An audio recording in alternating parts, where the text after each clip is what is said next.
Anne Rice. Lestat el vampiro. Crónicas vampíricas. Primera parte, la aparición del helio. El invierno en que cumplí 21 años, salí a caballo en solitario para acabar con una manada de lobos. Esto sucedía en las tierras de mi padre, en la región francesa de Auvernia, durante las últimas décadas que precedieron a la Revolución Francesa. Era el peor invierno que yo recordaba, y los lobos se dedicaban a robar las ovejas de nuestros campesinos e incluso merodeaban de noche por las calles del pueblo. Aquellos eran años amargos para mí.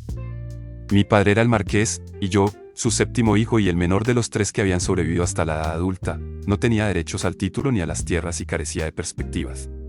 Así habrían sido las cosas para un hijo menor aunque la mía hubiera sido una familia acaudalada, pero todas nuestras riquezas se habían consumido mucho tiempo atrás. Agustín, mi hermano mayor y heredero legítimo de cuanto poseíamos, había gastado la pequeña dote de su esposa, no bien se había casado. El castillo de mi padre, sus posesiones y el pueblo cercano constituían todo mi universo. Y yo era inquieto de nacimiento, era el soñador, el irritado, el protestón. No soportaba quedarme junto al fuego charlando de viejas guerras y de los tiempos del Rey Sol. La historia no significaba nada para mí. Pero, en ese mundo sombrío y anticuado, me había convertido en el cazador y pescador. Yo traía el faisán, el venado y la trucha de los torrentes de montaña, todo lo que necesitábamos y se dejaba cazar, para alimentar a la familia. A esas alturas de mi existencia, la caza y la pesca se habían convertido en mi vida y, al mismo tiempo, en unas actividades que yo no compartía con nadie más.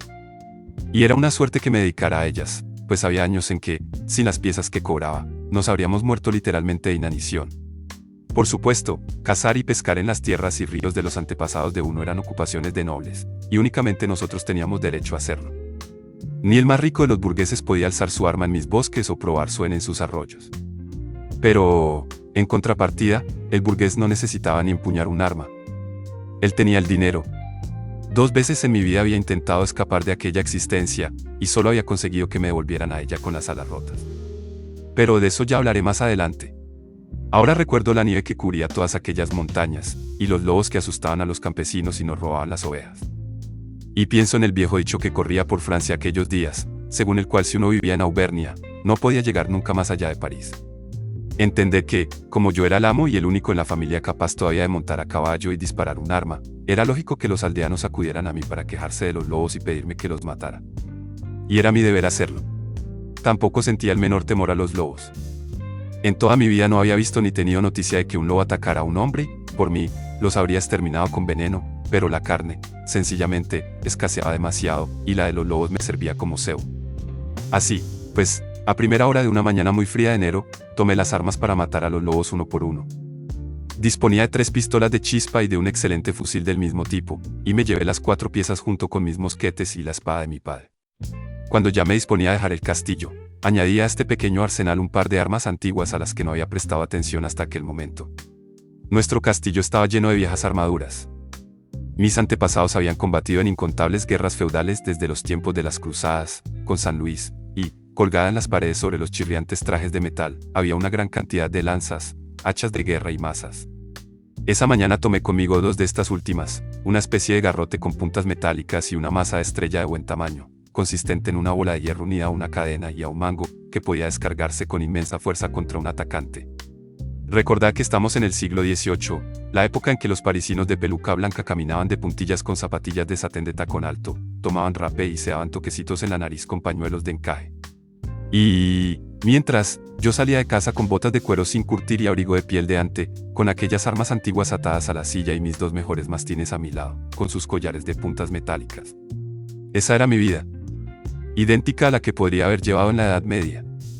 Y yo sabía suficientes cosas de los viajeros ricamente ataviados que pasaban por el camino de postas. Ellos me permitían apreciar nuestras profundas diferencias. Los nobles de la capital llamaban cazaconejos a los caballeros de provincias como nosotros. Naturalmente, nosotros nos burlábamos de ellos llamándolos lacayos del rey y de la reina. Nuestro castillo había resistido 1000 años, y ni siquiera el gran cardenal Diciali, en su guerra contra nuestra clase, había conseguido derribar sus viejas torres. De todos modos, como ya he dicho antes, yo no le prestaba mucha atención a la historia. Mientras cabalgaba montaña arriba, me sentía desgraciado y furioso. Deseé librar una buena batalla con los lobos. Según los aldeanos, había 5 animales en la manada, y yo tenía mis armas y 2 perros de mandíbulas poderosas, capaces de partirle en un instante el espinazo a una alimaña. Avancé más de 1 hora por las laderas a lomos de mi yegua, hasta llegar a un pequeño valle que conocía lo suficiente como para no dejarme confundir por la nieve caída. Y cuando empecé a cruzar la amplia y yerma hondonada en dirección a los árboles desnudos del bosque, escuché el primer aullido. Segundos después, llegó otro y, a continuación, un tercero. El coro cantaba con tal armonía que no pude precisar el número de animales de la manada. Solo tuve la certeza de que me habían visto y de que se hacían señales para reunirse, que era precisamente lo que yo había esperado que hicieran. Creo que en ese instante no tenía miedo alguno, pero, de todos modos, sentí algo que me erizó el vello de los brazos. El campo, en toda su inmensidad, parecía vacío. Preparé las armas y ordené a los perros que dejaran de gruñir y me siguieran, mientras una vaga sensación me urgía a darme prisa en salir de campo abierto y ponerme al abrigo de los árboles. Los perros dieron alarma con sus roncos ladridos. Volví la cabeza y vi a los lobos a cientos de metros, avanzando raudos hacia mí, por el valle nevado. Eran 3 enormes lobos grises los que me seguían, en fila india. Aceleré el paso de la yegua hacia el bosque. Parecía que no me costaría llegar a antes de que los 3 lobos me dieran alcance, pero estos animales son tremendamente listos y, mientras galopaba hacia los árboles, vi aparecer delante de mí, hacia la izquierda, al resto de la manada, 5 ejemplares adultos. Había caído en una emboscada y no conseguiría llegar a tiempo a la protección de los troncos. Y la manada la componían 8 lobos, no 5, como me habían asegurado los aldeanos. Ni siquiera entonces tuve el suficiente buen juicio para sentir miedo. No tuve en cuenta el hecho evidente de que aquellos animales debían estar muy hambrientos o no se habrían acercado tanto al pueblo. Su natural reserva hacia el hombre había desaparecido por completo. Me apresté a la batalla. Colgué la maza al cinto y apunté con el fusil. Abatí a un gran macho a unos metros de distancia y tuve tiempo de volver a cargar mientras mis perros y la manada se atacaban. Las alimañas no podían hacer presa en el cuello de los perros debido a los collares de afiladas puntas metálicas y, en la primera escaramuza, mis animales no tardaron en dar cuenta de uno de los lobos con sus poderosas mandíbulas. Volví a disparar y abatí otro. Pero la manada había rodeado a los perros. Mientras yo seguía disparando, cargando lo más deprisa que podía y tratando de apuntar bien para no darles a los perros, vi que el menor de estos caía con las patas traseras rotas. La sangre formaba regueros en la nieve. El segundo perro se mantuvo aparte de la manada mientras ésta trataba de devorar a su agonizante compañero, pero, apenas un par de minutos más tarde, los lobos también le habían abierto el vientre y yacía muerto. Mis mastines, como ya he dicho, eran animales muy fuertes que yo mismo había alimentado y entrenado, y cada uno pesaba más de 90 kilos. Siempre me los llevaba a cazar y, aunque ahora hablo de ellos como simples perros, entonces solo los trataba por el nombre y, al verlos morir, comprendí por primera vez a qué me enfrentaba y qué podía suceder.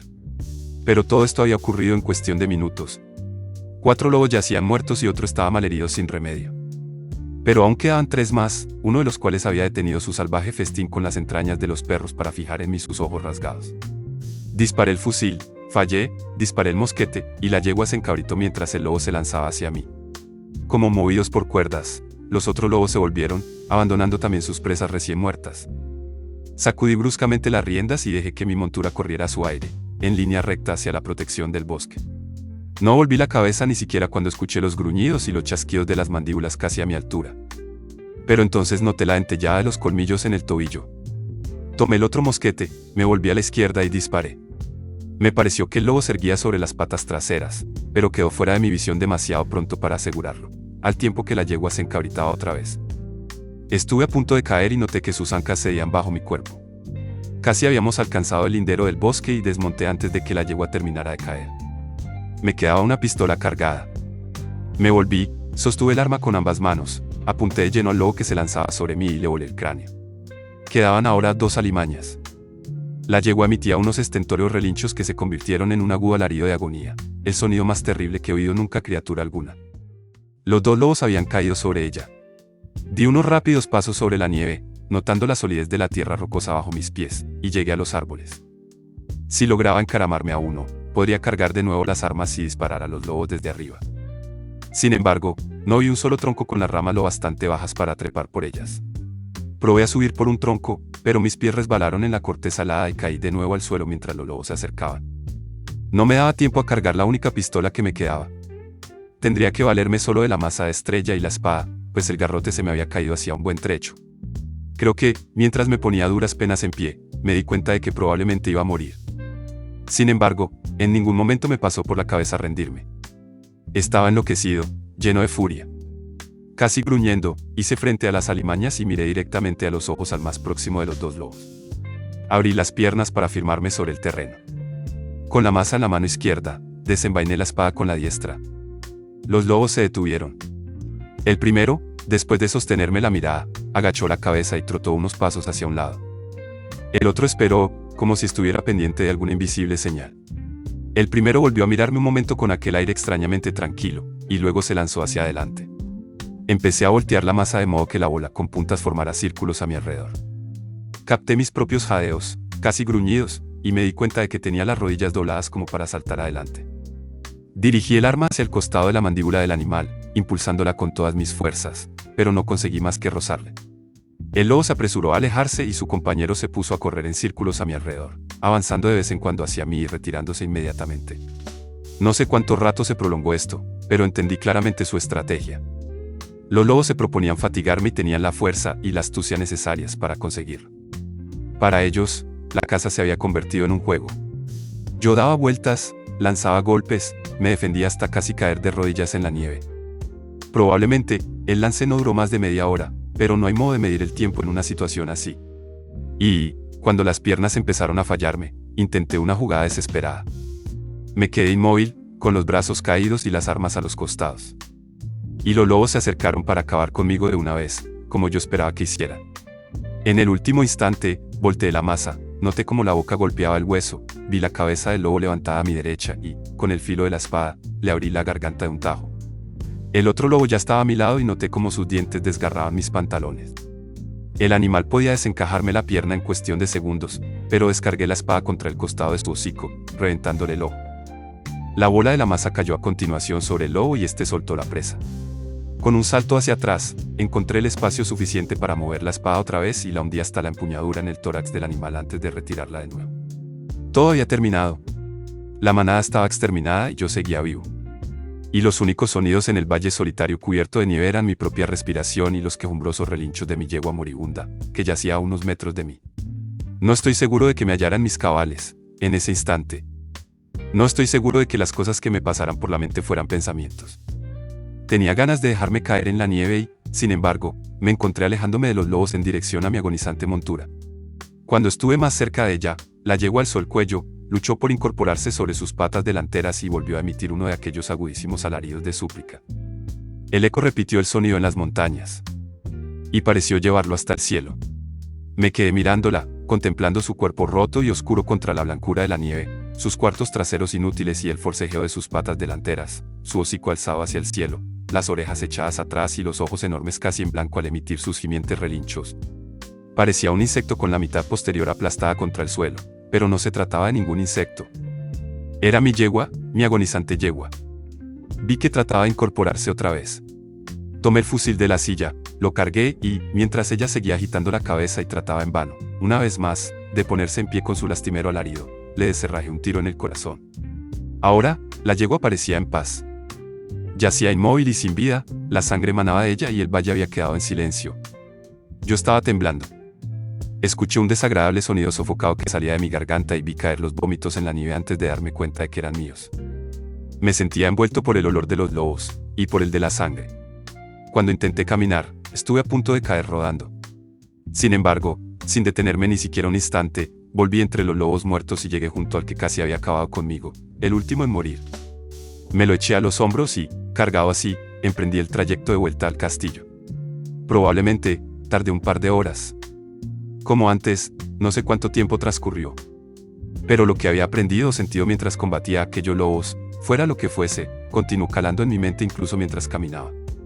Cada vez que tropezaba o caía, algo en mi interior se endurecía, se volvía peor. Cuando llegué a las puertas del castillo, creo que ya no era Lestat. Era alguien completamente distinto cuando entré tambaleándome en el gran salón portando sobre los hombros aquel lobo. El calor del cadáver ya había disminuido mucho, y el repentino fulgor de las llamas me irritó los ojos. Me sentía completamente extenuado. Y aunque empecé a hablar cuando vi a mis hermanos levantarse de la mesa y a mi madre dándole unas palmaditas en las manos a mi padre, que ya estaba ciego y quería saber qué sucedía, no recuerdo qué di. Sé que tenía una voz muy apagada y la sensación de estar describiendo en términos muy simples lo sucedido. Y entonces esto. Y entonces lo otro. En este mísero estilo. Pero, De pronto, mi hermano Agustín me devolvió a la realidad. Se acercó a mí, con la luz del fuego a su espalda, e interrumpió claramente el murmullo monótono de mis palabras con su voz. Cerdo embustero. Masculló fríamente. ¿Tú no has matado 8 lobos? En su rostro se reflejaba una torva expresión de desprecio, pero lo más notable fue otra cosa. Casi en el mismo instante de pronunciar esas palabras, mi hermano se dio cuenta, por alguna razón, de que con sus palabras acababa de cometer un error. Tal vez fue mi expresión. Tal vez fue el murmullo indignado de mi madre o el silencio elocuente de mi otro hermano. Probablemente fue mi mirada. Fuera lo que fuese, la reacción fue casi instantánea y en el rostro de Agustín se reflejó la más curiosa mueca de turbación. Empezó a balbucir lo increíble que resultaba, y que debía haber estado al borde de la muerte y que haría preparar de inmediato un buen caldo para mí y todas esas cosas, pero no sirvió de nada. Lo que había sucedido en aquel breve instante era irreparable. Debí perder el conocimiento. Y, cuando lo recuperé, estaba tendido sobre la cama, a solas. Los perros no estaban en la cama conmigo, como siempre en invierno, porque los dos estaban muertos. Aunque el fuego del hogar no estaba encendido, me metí bajo las mantas, sucio y ensangrentado, y caí en un profundo sueño. Permanecí en la habitación durante días. Supe que los aldeanos habían subido a la montaña, encontrado los lobos y traído sus restos al castillo. Agustín vino a verme para contármelo, pero no le contesté. Pasó tal vez una semana. Cuando pude tolerar de nuevo la cercanía de otros canes, bajé a la perrera y escogí 2 cachorros ya un poco crecidos que me hicieran compañía. Por la noche dormía entre ellos. Los criados entraban y salían, pero nadie me molestó. Y por fin, en silencio y casi sigilosamente, entró en la alcoba mi madre. Ya había anochecido. Yo estaba sentado en la cama con uno de los perros tendido a mi lado y el otro tumbado bajo mis rodillas. El fuego crepitaba. Y entonces hizo aparición por fin mi madre, como debería haber esperado que sucediera. La reconocí por su especial modo de moverse en las sombras, y, mientras que de haber sido otra persona quien se acercaba la habría echado a gritos, a ella no le dije nada. Yo sentía por mi madre un amor profundo e inconmovible. No creo que nadie más lo sintiera. Y una cosa que siempre me hacía quererla era que jamás decía nada vulgar. Expresiones como, cierra la puerta, toma la sopa, quédate quieto en la silla, no salían jamás de sus labios. Se pasaba el día leyendo y, de hecho, era el único miembro de la familia que tenía cierta educación. Así, pues, cuando mi madre hablaba era realmente para decir algo. Por eso no me molestó su presencia en aquellos momentos. Al contrario, despertó mi curiosidad. ¿Qué me diría? Y serviría de algo que lo hiciera. Yo no había querido que acudiera, ni siquiera había pensado en ella, y no aparté los ojos del fuego para así poder mirarla. Con todo, había entre nosotros un profundo entendimiento. Cuando me había traído de vuelta al castillo tras mi intento de huida, había sido ella quien me mostró el camino para recuperarme del dolor que el asunto me causó. Había obrado milagros conmigo, aunque nadie a nuestro alrededor llegó a darse cuenta nunca. Su primera intervención se había producido cuando yo tenía 12 años, y el viejo párroco, que me había enseñado unos poemas de memoria y a leer un par de himnos en latín, quiso enviarme a la escuela en un monasterio cercano. Mi padre se negó y dijo que podía aprender en mi propia casa todo lo que debía saber. Fue mi madre la que levantó la vista de sus libros para iniciar una batalla dialéctica con él, a base de gritar y vociferar. Yo iría a esa escuela, afirmó, si lo deseaba. Tras esto, vendí una de sus joyas para pagarme libros y ropa. Todas las joyas las había heredado de una abuela italiana, y cada una tenía su historia. Seguro que fue una decisión dura para ella, pero la tomó al instante. Mi padre se enfadó y le recordó que, de haber sucedido aquello antes de perder la vista, su voluntad se habría impuesto sin la menor discusión. Mis hermanos le aseguraron que su hijo menor no iba a estar mucho tiempo fuera. Volvería corriendo, decían, tan pronto como me obligaran a hacer algo que no quisiera. Pues bien, no volví corriendo a casa. La escuela del monasterio me encantó. Me encantaron la capilla y los himnos, la biblioteca con sus miles de viejos volúmenes, las campanadas que dividían la jornada y los ritos siempre repetidos. Me gustaba la limpieza del lugar, el hecho aleccionador de que todas las cosas allí se cuidaban y reparaban, que el trabajo nunca cesaba a lo largo y ancho del gran edificio y de los jardines. Cuando alguien me corregía, lo cual no sucedía a menudo, me producía una profunda felicidad saber que, por primera vez en mi vida, alguien trataba de convertirme en una buena persona, alguien era consciente de que yo podía aprender cosas. Al cabo de un mes, declaré mi vocación. Aspiraba a entrar en la orden. Deseaba pasar la vida en aquellos claustros inmaculados, en la biblioteca, escribiendo sobre pergamino y aprendiendo a leer los libros antiguos. Quería enclaustrarme para siempre con una gente que creía que yo podía ser bueno si quería. Allí me apreciaban, y tal cosa me resultaba de lo más inusual. En aquel lugar, nadie se molestaba ni se irritaba conmigo. El padre superior escribió de inmediato a mi casa pidiendo permiso para mi ingreso y, francamente, pensé que a mi padre le alegraría librarse de mí. Pero, 3 días después, llegaron mis hermanos para llevarme a casa con ellos. Lloré y supliqué que no me llevaran, pero el padre superior no podía hacer nada en mi favor. No bien estuvimos de vuelta en el castillo, mis hermanos me quitaron los libros y me encerraron. Yo no lograba entender por qué estaban tan enfadados, aunque capté la insinuación de que, de algún modo, me había portado como un estúpido. Yo no podía dejar de llorar y no hacía más que dar vueltas y vueltas en la estancia, descargaba mis puños sobre los objetos que contenía y lanzaba puntapiés sobre la puerta. Después, mi hermano Agustín empezó a entrar de vez en cuando para hablar conmigo. Al principio, Agustín dio muchos rodeos, pero, finalmente, quedó de manifiesto que un miembro de una gran familia francesa no iba a terminar como un pobre hermano lego. ¿Cómo podía haber malinterpretado yo la situación hasta aquel punto? Si me habían enviado al monasterio, era solo para que aprendiese a leer y a escribir. ¿Por qué siempre tenía que tomarme yo las cosas tan a la tremenda? ¿Por qué me comportaba habitualmente como un animal salvaje? En cuanto a profesar las órdenes con auténticas perspectivas de futuro dentro de la iglesia, bien, yo era el hijo menor de la familia, ¿verdad? Pues entonces debía pensar en mis obligaciones para con mis sobrinos.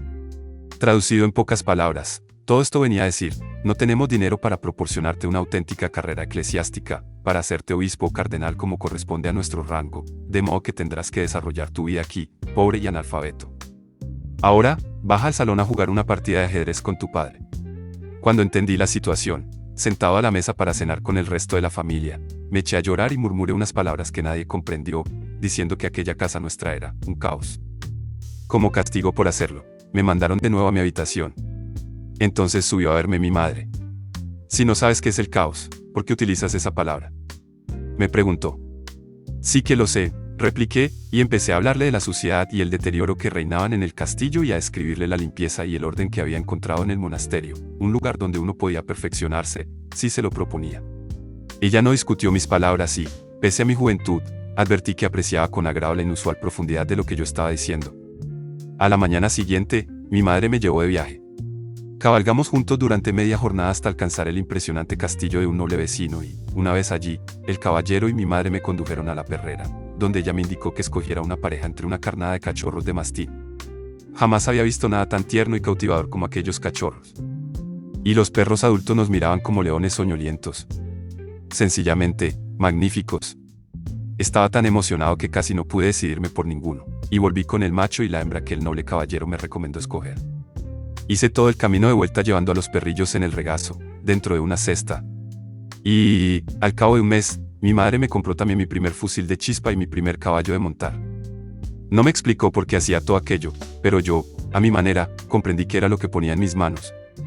Me ocupé de los perros, los entrené y establecí un gran criadero a partir de ellos. Con aquellos mastines, me convertí en un verdadero cazador, y, a los 16 años, mi vida se desarrollaba en el campo abierto. En cambio, en el castillo, resultaba más latoso que nunca. En realidad, nadie quería oírme hablar de recuperar los viñedos, de volver a plantar los campos abandonados o de impedir que los arrendatarios de las tierras siguieran robándonos. Era impotente para cambiar nada. El silencioso flujo y reflujo de la vida sin cambios me resultaba devastador. Todos los días de fiesta acudía a la iglesia solo para romper la monotonía de mi vida y, cuando se presentaban en el pueblo los feriantes, siempre iba a verles, ávido de aquellos pequeños espectáculos que no podía contemplar en ninguna otra ocasión, de cualquier cosa que me sacara de la rutina. No importaba que fueran los mismos prestidigitadores, mimos y acróbatas de años anteriores. Siempre eran algo más que el lento transcurso de las estaciones y que los ociosos e inútiles comentarios sobre glorias pasadas. Pero ese año, el año que cumplí 16, llegó una troupe de cómicos italianos con un carromato pintado en cuya parte posterior montaron el escenario más elaborado que yo había visto nunca. Representaron la vieja comedia italiana de Pantaleón y Polichinela y los jóvenes amantes, Lelio y Isabella, y el viejo doctor y todas las escenas habituales. Me sentí extasiado con su actuación. Nunca había visto nada semejante, tan lleno de ingenio, de vitalidad, de agilidad. Me entusiasmó la representación, aunque a veces los actores hablaban tan deprisa que no podía seguirles. Cuando la compañía terminó la obra y hubo pasado el platillo entre los espectadores, me mezclé entre los actores en la taberna y les invité a unos vinos, que en realidad no podía pagar, sin más propósito que poder hablar con ellos. Sentía un amor imposible de expresar por aquellos hombres y mujeres. Ellos me explicaron que cada actor tenía un papel para toda la vida y que no utilizaban textos aprendidos de memoria, sino que lo improvisaban todo en el escenario. Cada actor conocía su nombre, su personaje, y entendía a este y le hacía hablar y actuar como consideraba adecuado. En eso consistía la grandeza del género. Un género que era denominado comedia del arte. Me sentía hechizado. Y me enamoré de la muchacha que hacía el papel de Isabella. Subí al carromato con los actores y examiné todo su vestuario y los decorados pintados y, cuando volvimos a estar ante unas jarras de vino en la taberna, me dejaron representar a Lelio, el joven amante de Isabella, y aplaudieron asegurando que tenía don escénico. Era capaz de interpretar un papel como ellos lo hacían. Al principio, creí que los elogios no eran más que lisonjas, pero, en realidad, de algún modo no me importó si lo eran o no. A la mañana siguiente, cuando el carromato abandonó el pueblo, yo iba en su interior, oculto en la parte de atrás con unas cuantas monedas que había conseguido ahorrar y todas mis ropas en un atillo. Me disponía a ser actor. Veréis, en la vieja comedia italiana, al personaje de Lelio se le atribuye una gran donosura, como ya he explicado, es el amante y no lleva máscara. Si el actor le aporta buenos modales, dignidad y porte aristocrático, tanto mejor, pues todo ello forma parte del papel. Pues bien, la troupe consideró que yo poseía todas aquellas características y me preparó inmediatamente para la siguiente representación que tenían previsto ofrecer. Y el día antes de la actuación, recorrí la ciudad, un lugar mucho mayor y, sin duda, más interesante que nuestra aldea, anunciando la obra junto a los demás actores. Me sentía en el paraíso, pero ni el viaje ni los preparativos ni la camaradería de mis colegas actores fueron comparables al éxtasis que experimenté cuando por fin hice mi aparición en el pequeño escenario de madera.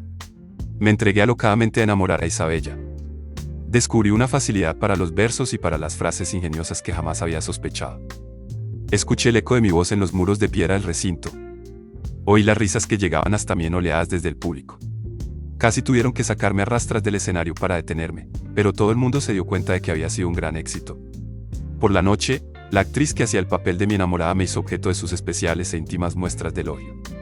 Me dormí entre sus brazos y lo último que le oí decir fue que, cuando llegáramos a París, actuaríamos en la feria de Saint-Germain y luego dejaríamos a la troupe para quedarnos en la ciudad, trabajaríamos en el Boulevard du Temple, hasta ingresar en la propia Comédie Française y actuar para María Antonieta y el rey Luis.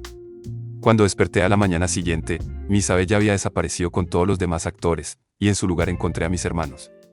Nunca supe si habían comprado a mis amigos para que me entregaran, o si solo los habían asustado. Muy probablemente, lo segundo. Fuera como fuese, fui devuelto a casa otra vez. Por supuesto, mi familia estaba absolutamente horrorizada ante lo que había hecho. Querer hacerse monje a los 12 años era comprensible, pero el teatro era cosa del diablo. Incluso al gran Molière le había negado un entierro cristiano. Y yo me había escapado con unos harapientos vagabundos italianos, me había pintado la cara de blanco y había actuado con ellos en una plaza pública por unas monedas. Me molieron a palos y, cuando lancé maldiciones contra todo el mundo, siguieron golpeándome. Sin embargo, el peor castigo fue ver la expresión de mi madre. Ni siquiera a ella le había dicho que me iba. Y eso le había dolido, cosa que jamás hasta entonces le había sucedido. De todos modos, en ningún momento me hizo el menor comentario al respecto. Cuando acudió a verme, escuchó mi llanto y vi lágrimas en sus ojos. Y me puso una mano en el hombro, gesto un poco sorprendente en ella. No quise contarle cómo habían sido los breves días de mi fuga, pero creo que ella lo supo. Algo mágico se había perdido por completo. Y, una vez más, desafió a mi padre y puso fin a las recriminaciones, a los golpes y a las limitaciones de movimientos. Me hizo sentar a su lado en la mesa, me dedicó una especial atención, incluso trabó conmigo una conversación que resultaba absolutamente forzada para ella, hasta que hubo apaciguado y disuelto el rencor de la familia. Por último, como hiciera ya una vez, tomó otra de sus joyas y me compró el espléndido fusil de caza que llevé conmigo cuando maté a los lobos. Se trataba de una arma cara y excelente, y, a pesar de lo desdichado que me sentía, no vi el momento de probarla. Y mi madre añadió al fusil otro regalo, una espléndida yegua zaina con una potencia y una velocidad como jamás había visto en ningún animal. Pero estas cosas eran nimiedades en comparación con el consuelo general que me proporcionó su presencia.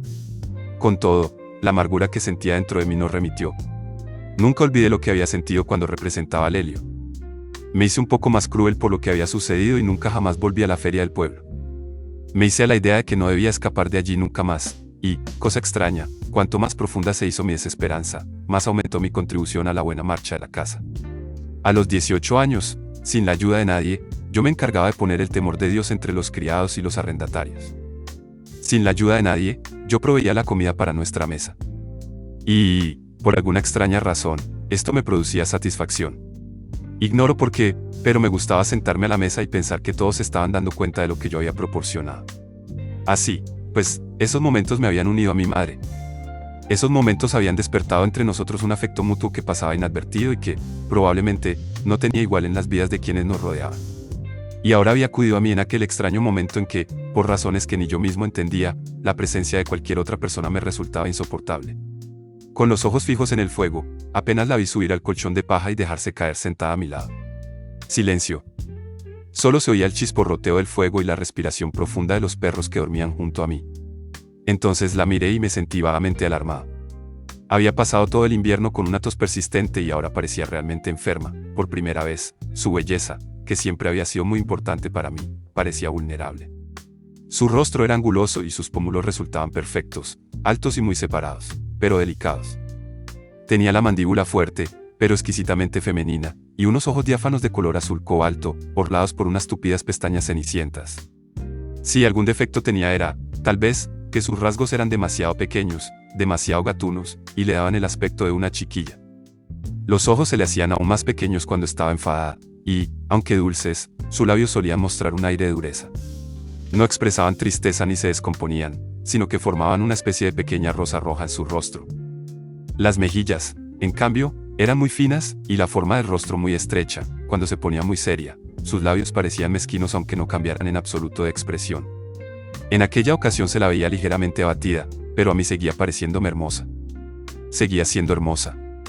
Me gustaba mirarla. Tenía un cabello rubio y abundante, y yo había heredado ese rasgo de ella.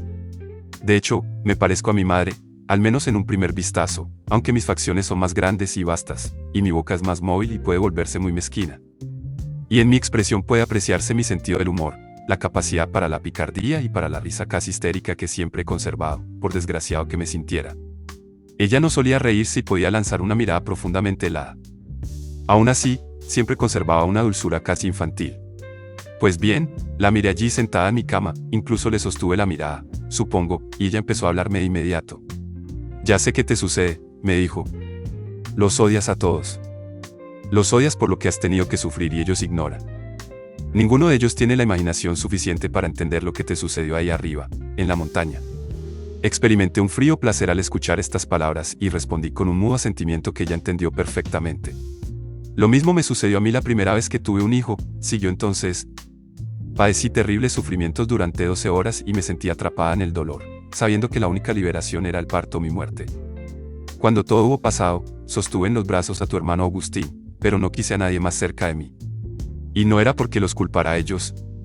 Era solo que había sufrido tanto, hora tras hora, que había entrado en el círculo infernal y había vuelto a salir de él. Ellos no habían estado en aquel círculo infernal. Y yo me sentía completamente sosegada. En aquel hecho tan corriente, en el acto vulgar de dar a luz, entendí lo que significa la soledad absoluta. Sí, eso es, respondí. Me sentía un poco emocionado.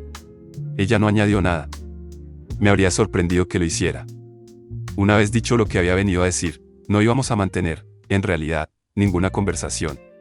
Con todo, me puso la mano en la frente, un gesto muy poco usual en ella, y, cuando observó que todavía llevaba las mismas ropas de casa ensangrentadas con las que había vuelto a casa, yo me di cuenta también y advertí lo sucio y maloliente que estaba.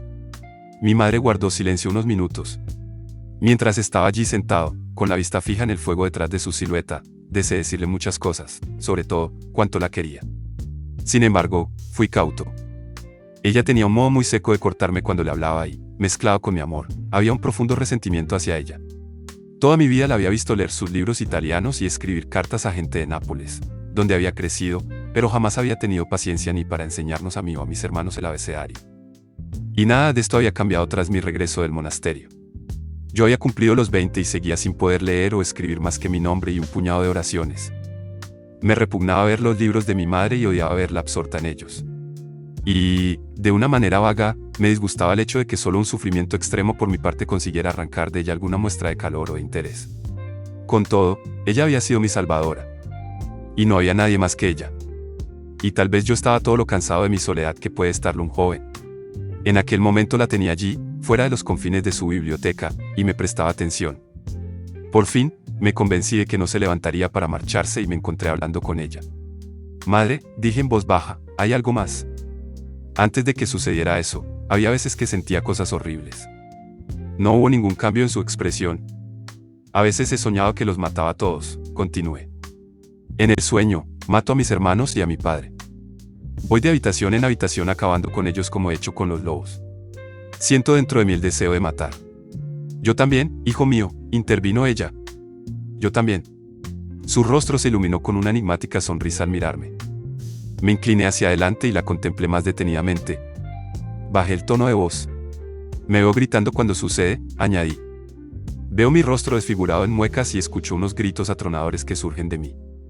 Mi boca es una O perfecta y de mi garganta surgen gritos y alaridos. Mi madre asintió con la misma mirada comprensiva, como si tras sus ojos destellara una luz. Y en la montaña, madre, cuando luchaba con los lobos. Fue un poco lo mismo. ¿Solo un poco?, preguntó ella. Asentí con la cabeza. Mientras mataba a los lobos, me sentía alguien distinto de mí. Ahora no sé quién está aquí contigo, si tu hijo Lestat o ese otro hombre, el que disfruta matando. Ella permaneció en silencio un largo rato. No, dijo por último. Fuiste tú quien mató a los lobos. Tú eres el cazador, el guerrero. Tú eres el más fuerte de todos aquí, y esa es tu tragedia. Sacudí la cabeza. Mi madre tenía razón, pero no importaba. Aquello no compensaba la infelicidad que sentía. Sin embargo, ¿de qué servía pregonarlo? Ella apartó un momento la mirada, luego la concentró de nuevo en mí y añadió, pero tú eres muchas cosas, no solo una. Eres el matador y el hombre. No seas ante el matador que llevas dentro, solo porque los odies. No tienes que cargar sobre ti el peso del asesinato o de la locura para liberarte de este lugar. Sin duda habrá otros modos. Las dos últimas frases fueron dos mazazos. El comentario había ido directo al meollo del asunto. Y me desconcertó lo que eso significaba. Siempre había considerado que no podía ser una buena persona y enfrentarme a ellos. Ser bueno significaba someterme a ellos. Salvo, naturalmente, que encontrara una idea más interesante de la bondad. Permanecimos sentados en silencio unos instantes. Y pareció surgir una atmósfera de intimidad inhabitual incluso para nosotros.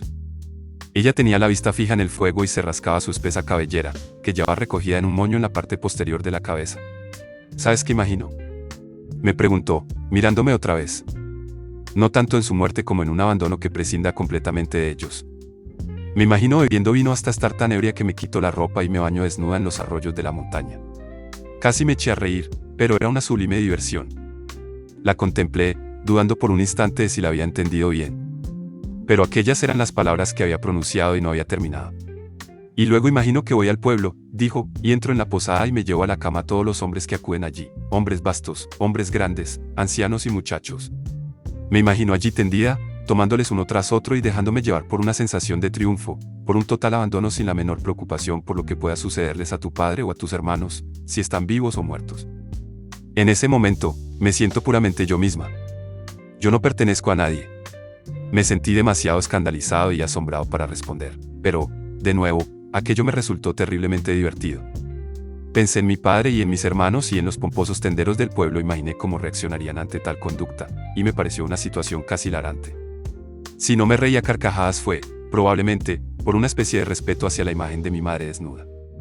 Sin embargo, no pude quedarme callado del todo. Solté una ligera risilla y ella sintió con una sonrisa mientras enarcaba las cejas, como si dijera, nosotros nos entendemos. Finalmente, estallé en carcajadas, descargué el puño sobre mi rodilla y golpeé con la coronilla la cabecera de la cama. Entonces, mi madre casi se echó a reír. Tal vez lo estaba haciendo para sus adentros, con su estilo discreto y callado. Curioso instante. Tuve una visión casi brutal de mi madre como un ser humano completamente aparte de todo lo que la rodeaba. Nosotros dos nos entendíamos, en efecto, y el resentimiento que sentía hacia ella no tenía importancia ahora. Mi madre se quitó el alfiler del cabello y dejó que éste le cayera libremente sobre los hombros. Tras esto, permanecimos sentados en silencio durante tal vez una hora. No hubo más risas ni más palabras, solo el resplandor del fuego y la presencia de ella junto a mí. Ella había vuelto el rostro para contemplar el fuego. Su perfil, con la delicadeza de la nariz y los labios, era una visión muy hermosa. Entonces, movió la cabeza para mirarme de nuevo, y, con la misma voz uniforme y sobria, desprovista de toda emoción desmedida, me reveló: ya nunca me iré de aquí. Me estoy muriendo. Me quedé anonadado. El asombro y el desconcierto que había sentido antes no fueron nada comparados con lo que sentí en aquel instante. Todavía viviré esta primavera, continuó, y es posible que el verano también, pero no resistiré otro invierno, lo sé. El dolor de los pulmones es demasiado insoportable. Lancé un pequeño gemido de angustia, Creo que me incliné hacia adelante y exclamé, «¿Madre?» «No digas nada más», replicó ella. Creo que le desagradaba oírse llamar madre, pero yo no había podido evitar la palabra.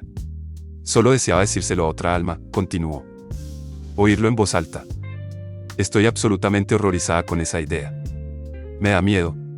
Quise cogerle las manos entre las mías, pero sabía que ella no lo permitiría. No le gustaba que la tocaran. Nunca pasaba sus brazos en torno a nadie. Así, pues, fueron nuestras miradas las que se abrazaron. Y los ojos se me llenaron de lágrimas al mirarla. Ella me dio unas palmaditas en la mano. No le des muchas vueltas a eso, me dijo. Yo no lo hago. Solo de vez en cuando. Pero debes prepararte para seguir viviendo sin mí cuando llegue la hora. Tal vez te resulte más difícil de lo que piensas. Quise decir algo, pero no me salieron las palabras. Mi madre salió de la alcoba como había entrado, en completo silencio. Y, aunque en ningún momento había dicho nada de mis ropas ni de mi barba, ni del aspecto horrible que yo presentaba, mi madre me envió a los criados con ropas limpias, la navaja de afeitar y agua caliente. Sin decir palabra, dejé que se ocuparan de mí. Empecé a sentirme un poco más fuerte. Dejé de pensar en lo sucedido con los lobos y concentré los pensamientos en mi madre. Recordé sus palabras, absolutamente horrorizada, y no supe qué pensar de ellas, salvo que parecían reflejar la verdad exacta. Así me sentiría yo si estuviera muriéndome lentamente. Antes preferiría haber acabado mi vida en la montaña, con los lobos. Pero en su confidencia había mucho más. Tras su permanente silencio, mi madre siempre se había sentido desgraciada. Le disgustaban tanto como a mí la inercia y la falta de perspectivas de nuestras vidas. Y ahora, después de tener 8 hijos, 3 vivos y 5 fallecidos, estaba cerca de la muerte. Aquel era su final. Decidí abandonar la cama y la habitación si eso la hacía sentirse mejor, pero, cuando lo intenté, no pude. La idea de que estuviera muñéndose me resultaba insoportable. Recorrí paso a paso la estancia una y otra vez, comí todo lo que me trajeron, pero seguí sin acudir a su encuentro. Sin embargo, cuando casi se cumplía un mes de los hechos, acudieron al castillo unos visitantes que reclamaban mi presencia. Mi madre acudió a verme y dijo que debía recibir a los comerciantes del pueblo, que querían honrarme por haber matado a los lobos. «Va, al diablo con eso», respondí. «No», insistió ella. «Tienes que bajar. Te traen regalos. Ve a cumplir con tu deber». Todo aquello me fastidiaba. Cuando entré en el salón, encontré esperándome a los ricos tenderos, todos ellos hombres a quienes conocía bien. Todos venían engalanados para la ocasión, pero entre ellos destacaba un joven a quien no reconocí en un primer momento. Tenía aproximadamente mi edad, y era muy alto. Cuando nuestras miradas se cruzaron, recordé quién era. Nicolás de l'Enfant, el hijo mayor del pañero, a quien su padre había enviado a estudiar a París. Ahora, el muchacho era como una aparición. Vestido con una espléndida casaca de brocado en colores rosa y oro, calzaba chinelas de tacones dorados y llevaba una llamativa pechera de encaje italiano. Únicamente su cabello seguía siendo el de antes, oscuro y muy rizado, y le daba un aspecto un tanto infantil pese a llevarlo atado a la nuca con una delicada cinta de seda. Todo aquello era moda parisina, de la que yo veía pasar por la casa de postas. Y ahora tenía que ir a su encuentro con mis raídas ropas de lana y mis gastadas botas de cuero y unos encajes amarillentos, 1000 veces zurcidos. Nos saludamos con sendas reverencias, pues él era, al parecer, el portavoz de los reunidos. A continuación, el joven Nicolás extrajo de su humilde envoltorio de estameña negra una magnífica capa de terciopelo rojo forrada de piel. Un objeto magnífico, hermosísimo. A mi interlocutor le brillaban intensamente los ojos cuando me miró. Se hubiera dicho que estaba admirando a un soberano. «Os ruego que aceptéis esta capa, monseñor», dijo con voz sincera. «Hemos utilizado la piel más fina de los lobos para forrarla y hemos pensado que os será de utilidad en invierno, cuando salgáis de cacería a caballo. Y esto también, monseñor», añadió su padre, presentándome un par de botas de gamuza negras, forradas de piel y finamente cosidas.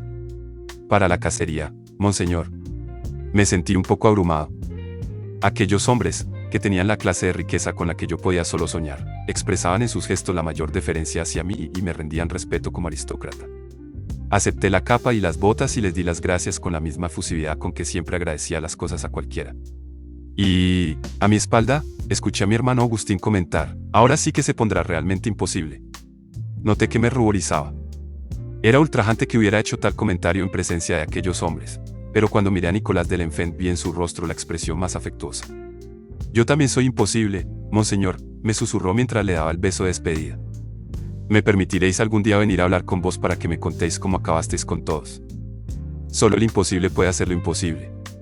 Ninguno de los tres comerciantes me había hablado jamás de aquel modo. Por un instante, Nicolás y yo volvimos a ser dos chiquillos. Y solté una carcajada. Su padre pareció desconcertado. Mis hermanos dejaron de cuchichear. Pero Nicolás de l'Enfant continuó sonriendo con parisina serenidad. Cuando la delegación se hubo marchado, llevé la capa de terciopelo rojo y las botas de gamuza a la habitación de mi madre. Estaba leyendo, como siempre, mientras se cepillaba el cabello con gesto indolente. Bajo la débil luz que entraba por la ventana, le vi por primera vez canas en el pelo. Le comenté lo que había dicho Nicolás de l'Enfant. ¿Por qué dice que es imposible? Quise saber. Dijo esa frase con intención, como si se refiriera a algo concreto. Ella se echó a reír. Se refiere a algo, desde luego, respondió después. Está castigado. Apartó por un instante los ojos del libro y me miró. Ya sabes que toda la vida le han educado para hacer una pequeña imitación de aristócrata. Pues bien, durante su primer año como estudiante de leyes en París, fue a enamorarse locamente del violín. Al parecer, escuchó a un virtuoso italiano, uno de esos genios de Padua, tan excepcional que la gente murmura sobre si habría vendido su alma al diablo. Tras oírle, Nicolás lo abandonó todo inmediatamente para acudir a tomar lecciones de Wolfgang Mozart. Incluso vendió sus libros. No hizo otra cosa que tocar y tocar el instrumento, hasta suspender los exámenes en leyes. Insiste en que quiere ser músico, ¿te imaginas? Y su padre está fuera de sí, ¿no es eso? Exacto. Incluso le rompió el violín, y ya sabes lo que representa una mercadería cara para un buen pañero. Sonreí. Y, así, Nicolás se ha quedado sin violín. No, ya tiene otro instrumento. No tardó en escapar a Clermont y allí vendió su reloj para comprar el nuevo violín. Tiene razón cuando dice que es imposible, y lo peor es que toca bastante bien. ¿Le has oído? Mi madre apreciaba la buena música, pues había crecido escuchándola en Nápoles. Yo, en cambio, solo conocía el coro de la iglesia y la música popular de las ferias. Sí, el domingo pasado, cuando iba a misa, respondió. Nicolás estaba tocando en el dormitorio del piso superior, encima de la tienda. Todo el mundo podía oírle y su padre le estaba amenazando con romperle las manos. Solté un leve jadeo ante tal crueldad. Me sentía profundamente fascinado. Creo que empecé a quererle en ese mismo instante, por lanzarse de aquel modo a hacer lo que deseaba. Naturalmente, el muchacho nunca llegará a nada, siguió comentando mi madre. ¿Por qué no? Es demasiado mayor. No se puede empezar a aprender violín a los 20 años. De todos modos, qué sé yo. A su modo, tiene una forma mágica de tocar. Y tal vez le venda su alma al diablo. Me eché a reír, un poco inquieto. Aquello sonaba magia. ¿Por qué no bajas al pueblo y te haces amigo suyo? Me sugirió. ¿Por qué diablos tendría que hacerlo? Repliqué. Vamos, Lestat. A tus hermanos no les hará mucha gracia. Y el viejo comerciante no cabrá en sí de gozo. Su hijo y el hijo del marqués. No son razones suficientes. Nicolás ha estado en París, añadió ella. Me miró durante un instante. Luego se concentró de nuevo en su libro y volvió a pasarse de vez en cuando el cepillo por el cabello con el mismo gesto indolente. La contemplé mientras leía, furioso. Quería preguntarle cómo se encontraba, si tenía mucha tos aquel día, pero no fui capaz de hacerle el menor comentario.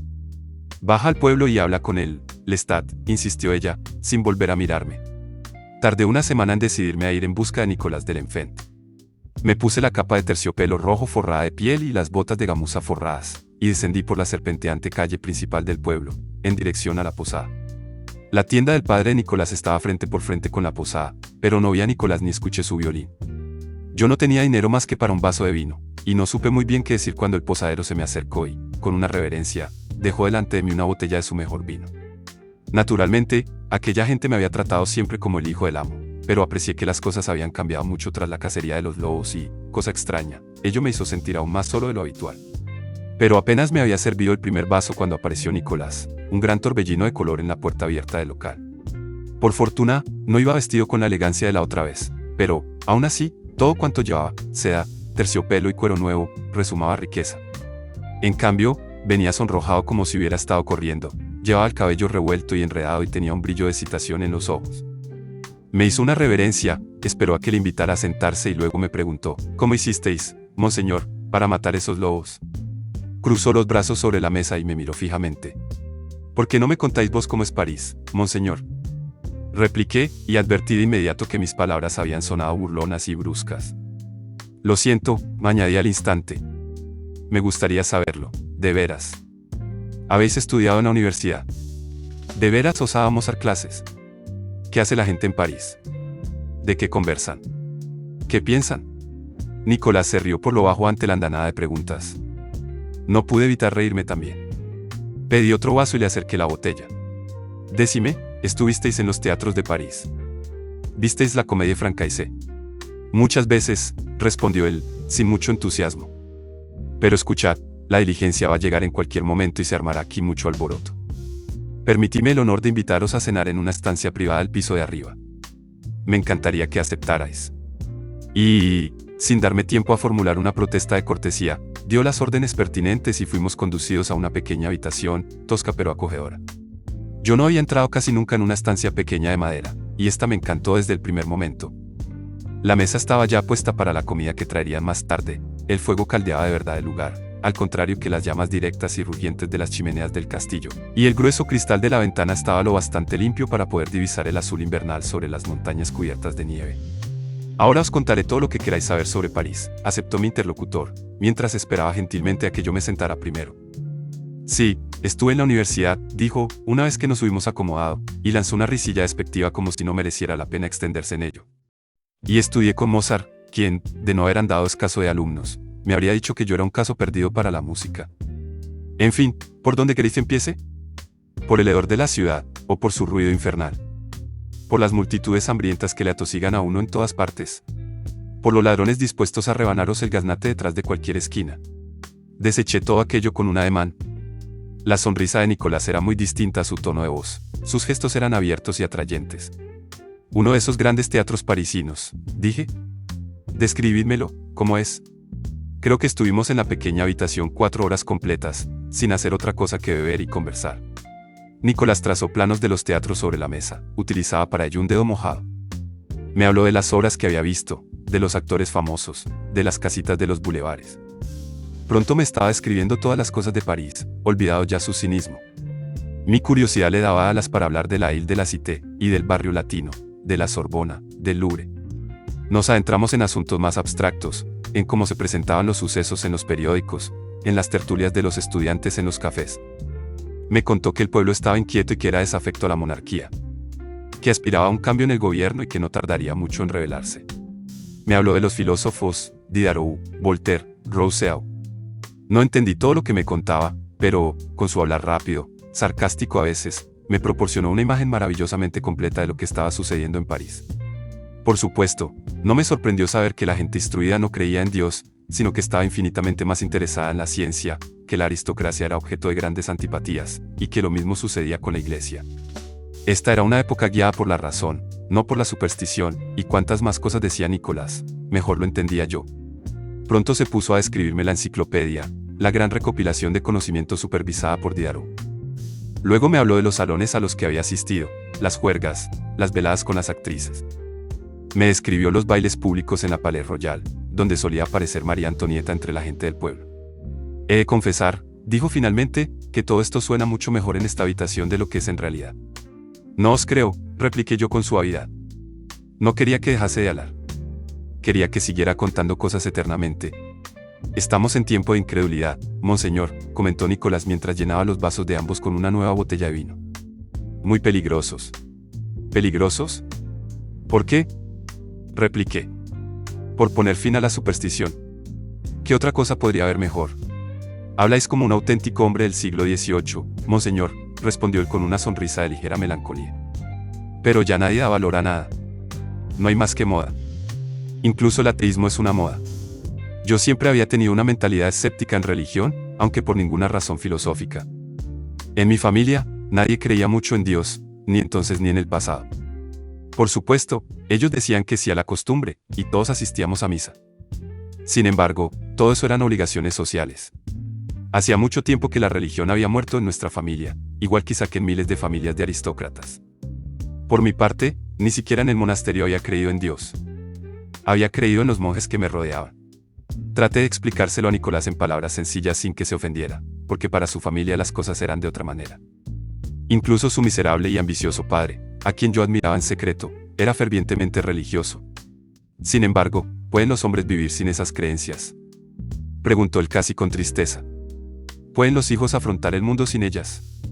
Empecé a comprender la razón de su sarcasmo y cinismo. Todavía estaba muy reciente su pérdida de fe, y hablar de ello era un trago amargo para él. Con todo, por acerbo que fuera su sarcasmo, emanaba de mi interlocutor una gran energía, una pasión irreprimible. Y eso me atrajo de él. Creo que sentí amor por él. Un par de vinos más y quizá terminaría confesándole algo absolutamente ridículo por el estilo. Yo he vivido siempre sin creencias, afirmé. Sí, ya lo sé, respondió él. ¿Recordáis la historia de las brujas, esa vez que llorasteis en el lugar de las brujas? ¿Que lloré por las brujas? Le miré unos instantes sin saber a qué se refería, pero pronto se agitó dentro de mí un doloroso sentimiento de humillación. Demasiados de mis recuerdos tenían aquel mismo regusto. Y en aquel momento tenía que recordar haber llorado por unas brujas. No recuerdo, contesté. Éramos pequeños y el sacerdote nos estaba enseñando las oraciones. Un día el sacerdote nos llevó a ver el lugar donde habían quemado a las brujas muchos años antes, y encontramos las viejas estacas y el suelo ennegrecido. Ah, ese lugar. Me recorrió un escalofrío. ¡Qué sitio tan horrible! Os pusisteis a gritar y a llorar. Incluso mandaron llamar al propio marqués, porque vuestra niñera no conseguía calmaros. Era un niño terrible, murmuré, tratando de quitarle importancia al asunto. Por supuesto que lo recordaba todo ahora, los gritos, el traslado a casa, las pesadillas con las hogueras. Alguien que me humedecía la frente y decía, Lestat, despierta. Pero no había revivido la escena desde hacía años. Cuando pasaba por las cercanías de aquel lugar, lo único que evocaba era el emplazamiento en sí, el bosquecillo de estacas ennegrecidas, las imágenes de hombres, mujeres y niños quemados vivos. Nicolás me estudiaba. Cuando vuestra madre acudió a buscaros, dijo que todo aquello era obra de la ignorancia y la crueldad. Estaba furiosa con el sacerdote por contaros esas viejas historias. Asentí. El horror último había sido oír que toda aquella gente de nuestro propio pueblo, olvidada desde hacía tanto tiempo, había muerto por nada, que eran inocentes. Víctimas de la superstición, había declarado ella. No había brujas de verdad. No era extraño que yo no dejara de gritar y gritar. Mi madre, en cambio, dijo Nicolás, me contó una historia diferente, que las brujas estaban en alianza con el diablo y que habían arruinado las cosechas y que, convertidas en lobos, mataban ovejas y niños. ¿Acaso no sería mejor el mundo si nunca más se quemara nadie en el nombre de Dios? Pregunté. Si no se continuara creyendo que Dios puede ordenar al hombre hacer tal cosa a su semejante. ¿Cuál es el peligro de un mundo racional donde horrores como este no se produzcan? Él se inclinó hacia adelante y frunció el entrecejo con aire malicioso. Los lobos no os hirieron en la montaña, ¿verdad? Inquirió en tono festivo. No os habréis convertido en hombre lobo, monseñor, sin que nadie lo haya advertido.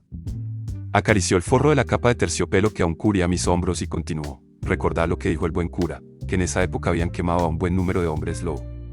Entonces constituían una amenaza habitual. Me eché a reír.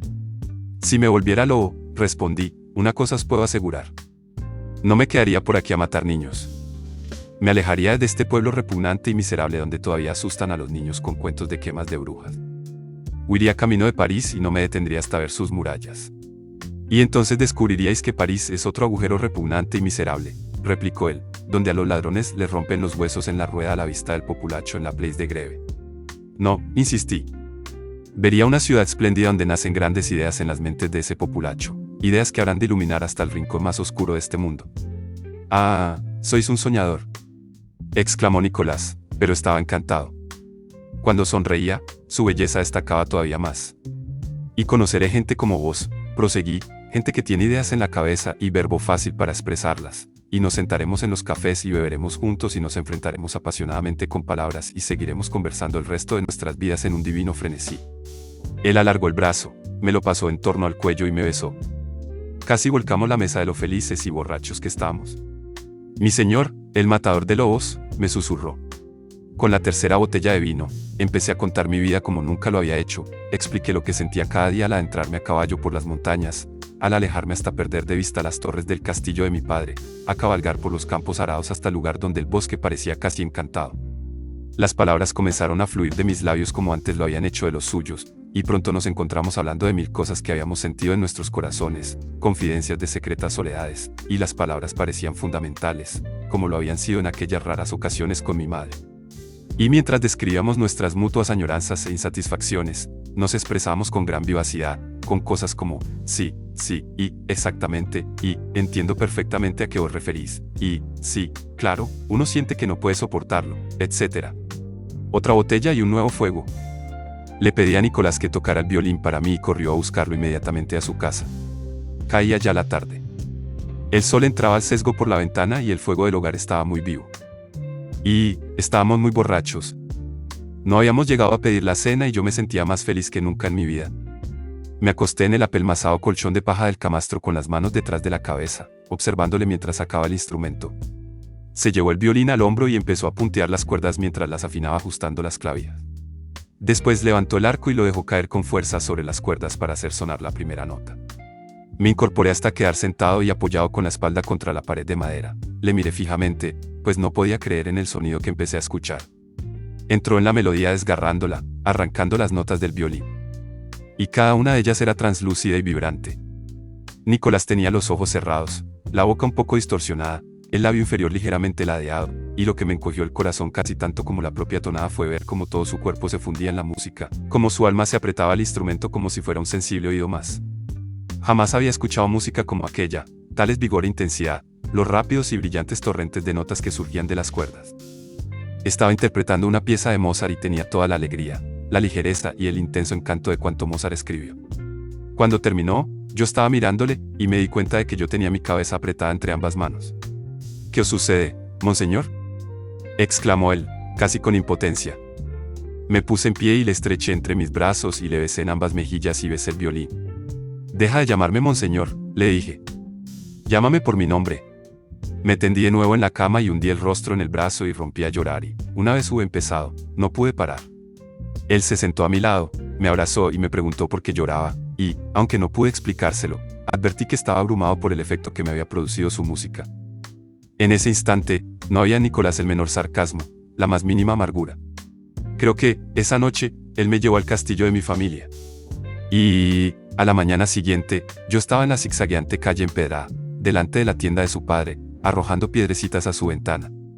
Y, cuando al fin asomó la cabeza, le pregunté, ¿quieres bajar a continuar nuestra conversación? A partir de entonces, cuando no andaba de casa, mi vida estaba con Nicolás y evocando nuestra conversación. Se acercaba la primavera, las montañas estaban salpicadas de verde y el huerto de manzanos empezaba a revivir. Y Nicolás y yo estábamos siempre juntos. Dimos largos paseos por las laderas rocosas, tomamos pan y vino al sol, sobre la hierba, y recorrimos las ruinas de un viejo monasterio al sur del pueblo. A veces nos quedábamos en mis habitaciones o subíamos a las almenas. Y luego, cuando estábamos demasiado bebidos y armábamos demasiado alboroto como para que los demás nos soportaran, volvíamos a nuestra habitación de la posada. Con el paso de las semanas, fuimos abriéndonos cada vez más el uno al otro. Nicolás me habló de su infancia en la escuela, de las pequeñas decepciones de sus primeros años, de la gente que la había conocido y querido. Y yo empecé a contarle mis aflicciones, hasta terminar con la vieja vergüenza de mi escapada con los actores italianos. Me vino a los labios una noche, durante una nueva visita a la posada, mientras estábamos ebrios como de costumbre. De hecho, estábamos en ese momento de la borrachera que los dos habíamos dado en llamar el instante de oro, en el que todo tenía sentido. Siempre tratábamos de prolongar ese momento, hasta que, inevitablemente, uno de nosotros confesaba, no puedo seguir más, creo que el instante de oro ha pasado. Esa noche, mientras contemplaba la luna sobre las montañas por la ventana, afirmé que, en ese instante de oro, no era tan terrible que no estuviéramos en París, que no nos halláramos en la ópera o en la comedia, esperando a que se levantara el telón. Tú y tus teatros de París, replicó él. Hablemos de lo que hablemos, siempre vuelves al tema de los teatros y los actores. Sus ojos pardos eran enormes y confiados. Incluso borracho como estaba, conservaba la elegancia con su levita de terciopelo rojo parisiense. Los actores y actrices hacen magia, afirmé. Hacen que se produzcan cosas en el escenario, inventan, crean. Espera a ver cómo les corre el sudor por los rostros pintarrajeados bajo el resplandor de las luces. Ah, ya estamos con esas otra vez. Precisamente tú, el que lo ha abandonado todo para tocar el violín. De repente, Nicolás se puso terriblemente serio, abatido, como si estuviera cansado de sus propias luchas. Sí, eso hice, confesó. Para entonces, el pueblo entero sabía ya de la batalla entre él y su padre. Nicolás no volvería a estudiar en París. Cuando actúas, creas vida, insistí. Haces surgir algo de la nada. Haces que suceda algo bueno. Y, para mí, eso es una bendición. Yo hago música, y eso me hace feliz, respondió. ¿Qué tiene de bueno o de bendito? Hice caso omiso de su comentario, como siempre hacía ahora con sus muestras de cinismo. Yo he vivido todos estos años entre gente que no crea nada ni cambia nada, declaré. Los actores y los músicos, para mí son santos. ¿Santos? Repitió él. Bondad. Bendición. Lestat, tu léxico me asombra. Sonreí y sacudí la cabeza. ¿No entiendes? Estoy hablando de la naturaleza de los seres humanos, no de las creencias. Hablo de los que no aceptarían una mentira inútil por el solo hecho de haber nacido para ello. Me refiero a los que serían algo mejor.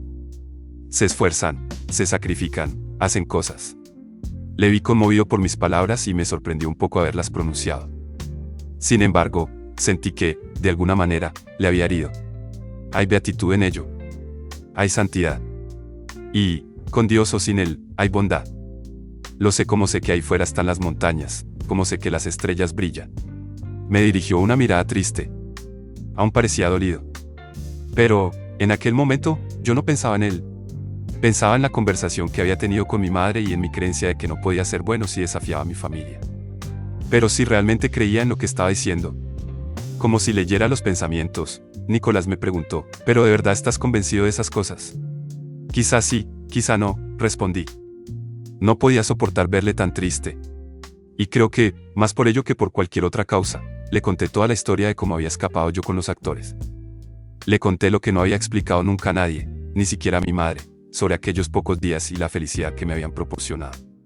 Y bien, le pregunté a continuación, ¿cómo podría no ser bueno dar y recibir tal felicidad? Dimos vida a esa ciudad cuando representamos nuestra obra. Es magia, te lo digo. ¿Podría curar a los enfermos? Seguro que sí. Él movió la cabeza y me di cuenta de que, por respeto a mí, callaba algunas cosas que deseaba decir. ¿No entiendes, verdad? Insistí. Lestat, el pecado siempre sienta bien, afirmó él con voz grave. ¿No lo ves? ¿Por qué crees que la Iglesia ha condenado constantemente a los actores? El teatro procede de Dioniso, el dios del vino. Lo puedes leer en Aristóteles. Y Dioniso fue un dios que conducía a los hombres al desenfreno. Te sentó bien salir a ese escenario porque era un acto de abandono y lujuria y libertinaje, el ancestral culto al dios de la uva, y te lo pasaste en grande por el hecho de desafiar a tu padre. No, Nicolás. No y 1000 veces no. Lestat, somos compañeros de pecado, dijo él, sonriendo por fin. Siempre lo hemos sido. Los dos nos hemos portado mal y los dos estamos totalmente desacreditados. Eso es lo que nos une. Ahora había llegado mi turno de mostrarme triste y dolido. Y el instante de oro era ya imposible de recuperar, a menos que sucediera algo nuevo. Vamos, dije de pronto. Coge el violín y vámonos a algún rincón del bosque donde no despertemos a nadie con la música. Ya veremos si no hay bondad en ella. Eres un loco, exclamó él, pero agarró por el cuello la botella sin abrir y se encaminó hacia la puerta inmediatamente. Yo fui tras él. Cuando salió de su casa con el violín, me propuso, vamos al lugar de las brujas. Mira, hay media luna y tendremos suficiente luz. Bailaremos la danza del diablo y tocaremos para los espíritus de las brujas. Me eché a reír. Tenía que estar borracho para continuar con aquello. Volveremos a consagrar el sitio, insistí, mediante una música buena y pura. Llevaba años y años sin pisar el lugar de las brujas. El claro de luna que lo bañaba permitía ver, como Nicolás había descrito, las estacas chamuscadas formando el círculo siniestro y la zona de terreno donde seguía sin crecer nunca nada, transcurridos 100 años de la quema. Los arbolillos jóvenes del bosque se mantenían a distancia, y ello hacía que el viento azotara el claro. Arriba, aferrado a la rocosa ladera, el pueblo se cernía en sombras. Me recorrió un leve escalofrío, pero no fue más que la mera sombra de la angustia que había sentido de niño al escuchar las terribles palabras, asados vivos, cuando había imaginado el sufrimiento. El encaje blanco de Nicolás destacaba bajo la pálida luz. Empezó de inmediato a tocar una canción gitana y a bailar dando vueltas en círculo al mismo tiempo. Me senté en un gran tocón quemado y eché un trago de la botella. Y me embargó aquel sentimiento desgarrador que me invadía cada vez que Nicolás interpretaba la música. ¿Qué otro pecado había allí?, pensé, salvo el de desperdiciar mi existencia en aquel horrible lugar. Muy pronto me encontré llorando en silencio y a hurtadillas. Aunque me parecía que la música no había cesado, vi a Nicolás consolándome. Nos sentamos uno al lado del otro y me dijo que el mundo está lleno de injusticia, y que los dos, tanto él como yo, éramos prisioneros de aquel horrible rincón de Francia, y que algún día escaparíamos de allí. Yo pensé en mi madre, allá en el castillo en lo alto de la montaña, y la tristeza me embargó hasta que me resultó insoportable, y Nicolás empezó a tocar de nuevo, instándome a bailar y a olvidarlo todo. Sí, quise decir, eso era lo que podría impulsar a uno a orar. ¿Era eso pecado? ¿Cómo podría ser malo? Fui tras Nicolás, que se puso a bailar en un círculo. Las notas parecían surgir y elevarse del violín como si fueran de oro. Casi podía verlas destellar. Di vueltas y vueltas en torno a Nicolás y él se sumergió en una música más frenética y profunda. Desplegué las alas de mi capa forrada de piel y eché la cabeza hacia atrás para contemplar la luna. La música se alzó a mi alrededor como si fuera humo, y el lugar de las brujas dejó de existir. Encima de mí, solo estaba el cielo, formando un gran arco que bajaba hasta las montañas. Debido a todo esto, Nicolás y yo nos sentimos más unidos en los días que siguieron. Pero, unas noches después, sucedió algo extraordinario. Era tarde. Volvíamos a encontrarnos en la habitación de la posada, y Nicolás, que no dejaba de deambular por la estancia y de gesticular teatralmente, puso al fin en palabras lo que había estado rondando nuestras mentes desde hacía tiempo. Dijo que debíamos huir a París aunque no tuviéramos un céntimo. Que era mejor eso que quedarse allí. Aunque tuviéramos que vivir como mendigos en la capital. Tenía que ser mejor. Como es lógico, los dos habíamos llegado gradualmente a aquella conclusión. Bien, asentí. Aunque tengamos que ser mendigos callejeros, Nicolás. Porque antes prefiero condenarme al infierno que interpretar el papel de primo del pueblo que llega sin un céntimo a suplicar a la puerta de las grandes mansiones. ¿Crees que quiero verte hacer tal cosa?, replicó él. Te estoy hablando de huir lejos de ellos, Lestat. De vengarnos de todos ellos. Me pregunté si realmente quería seguir adelante con aquello. Sin duda, nuestros padres nos maldecirían. Pero, al fin y al cabo, nuestra vida en el pueblo era completamente vacía. Por supuesto, los dos sabíamos que, esta vez, nuestra vida juntos sería 1000 veces más seria que nada de cuanto habíamos hecho hasta entonces. Ya no éramos adolescentes, sino hombres hechos y derechos. Nuestros padres nos maldecirían, sin duda, y eso era algo que ninguno de los dos podíamos tomarnos a risa. Y también teníamos edad suficiente para conocer el significado de la pobreza. ¿Qué voy a hacer en París cuando tengamos hambre?, pregunté. Cazar ratas para cenar. Si es preciso, yo tocaré el violín por unas monedas en el Boulevard du Temple. Y tú puedes ir a los teatros. Nicolás me estaba retando de verdad. Me estaba diciendo, que era todo eso, Lestat, solo palabras. Con tu apariencia, seguro que subirás a algún escenario del Boulevard du Temple en un abrir y cerrar de ojos. Me alegré de este cambio en nuestra conversación. Me encantó ver que Nicolás estaba convencido de que podíamos hacerlo. Se había desvanecido todo su cinismo, aunque seguía empleando la palabra resentimiento cada par de frases, más o menos. Y la idea de que nuestra vida en el pueblo carecía de sentido empezó a inflamarnos. Insistí en el argumento de que la música y el teatro eran buenos porque hacían retroceder el caos. El caos era el vacío sin sentido de la vida cotidiana y, si moríamos en aquel momento, nuestras existencias no habrían sido más que un vacío sin sentido. De hecho, me puse a pensar que la proximidad de la muerte de mi madre carecía de sentido y le confié a Nicolás lo que ella me había dicho. Estoy absolutamente horrorizada. Tengo miedo. El instante de oro, si en algún momento se había producido, había desaparecido de la estancia y empezaba a dar paso a otra cosa distinta. Debería denominarla el instante tenebroso, aunque seguía siendo una situación exaltada y llena de una luz espectral. Nicolás y yo hablamos con animación, maldecíamos aquella existencia sin sentido, y, cuando mi interlocutor se sentó por fin y apoyó la cabeza entre las manos, yo tomé unos rápidos y copiosos tragos de vino y me puse a gesticular y a deambular por la estancia como él había hecho antes. Mientras lo decía en voz alta, en mitad de la frase comprendí que ni siquiera al morir encontraríamos respuesta, probablemente, al porqué de nuestra existencia. Incluso el ateo declarado piensa que en la muerte hallará una respuesta, o bien encontrará allí a Dios, o no habrá nada en absoluto. Pero lo que sucede, dije, es que en ese último trance no hacemos ningún descubrimiento. Sencillamente, dejamos de existir. Pasamos a la no existencia sin averiguar absolutamente nada. Vi el universo, una imagen del sol, los planetas, las estrellas y una noche negra que se prolongaba eternamente. Y me puse a reír. ¿Te das cuenta? Nunca, ni siquiera cuando todo haya terminado, sabremos por qué diablos han sucedido las cosas como lo han hecho. Le grité a Nicolás, quien, recostado en el lecho, asentía mientras daba tientos a un botellón de vino. Moriremos sin saber nada. Jamás conoceremos nada, y este vacío se prolongará indefinidamente. Y nosotros dejaremos de ser testigos de él, ni siquiera tendremos esa mínima capacidad para darle sentido en nuestras mentes.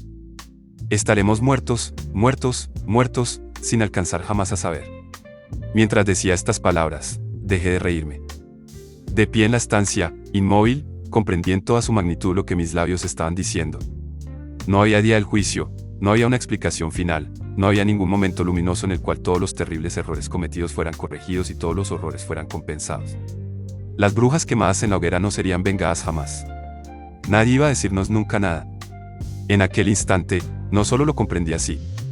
Lo vi y lancé una exclamación, la repetí, y continué emitiéndola, gritando cada vez más, al tiempo que dejaba caer al suelo la botella de vino. Me llevé las manos a la cabeza y proseguí las exclamaciones y pude ver que tenía la boca abierta en aquel círculo perfecto del que había hablado a mi madre, y continué gritando, Era como un intenso ataque de hipo que era incapaz de detener. Y Nicolás me sujetó y empezó a sacudirme, mientras me chillaba, Lestat, basta. Pero yo no podía parar.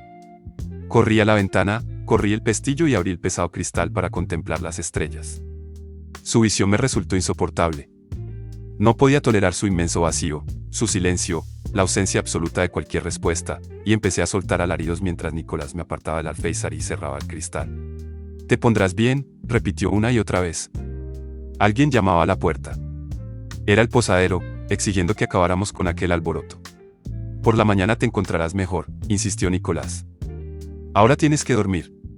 Habíamos despertado a todo el mundo. Incapaz de contenerme, continué repitiendo aquel sonido. Por fin, salí corriendo de la posada con Nicolás pisándome los talones, y crucé el pueblo y subí la cuesta hacia el castillo mientras Nicolás trataba de darme alcance. Dejé atrás las puertas del castillo y subí a mi habitación. «Lo que necesitas es dormir», continuó diciéndome Nicolás con voz desesperada. Yo estaba apoyado en la pared, tapándome los oídos con las manos, y el sonido incontenible seguía surgiendo de mi boca. Por la mañana te encontrarás mejor», me aseguró. Pues bien, por la mañana no me encontré mejor. Y tampoco mejoraron las cosas al caer la noche. De hecho, con la llegada de la oscuridad empeoraron aún más. Me pasé el día caminando, hablando y moviéndome como si estuviera normal, pero me sentía abrumado. Los dientes me castañeteaban sin que pudiera evitarlo. Observaba con horror cuánto me rodeaba. La oscuridad me aterraba. La visión de las viejas armaduras del corredor me daba miedo. Contemplé el garrote y la masa de estrella que había llevado en la cacería de los lobos.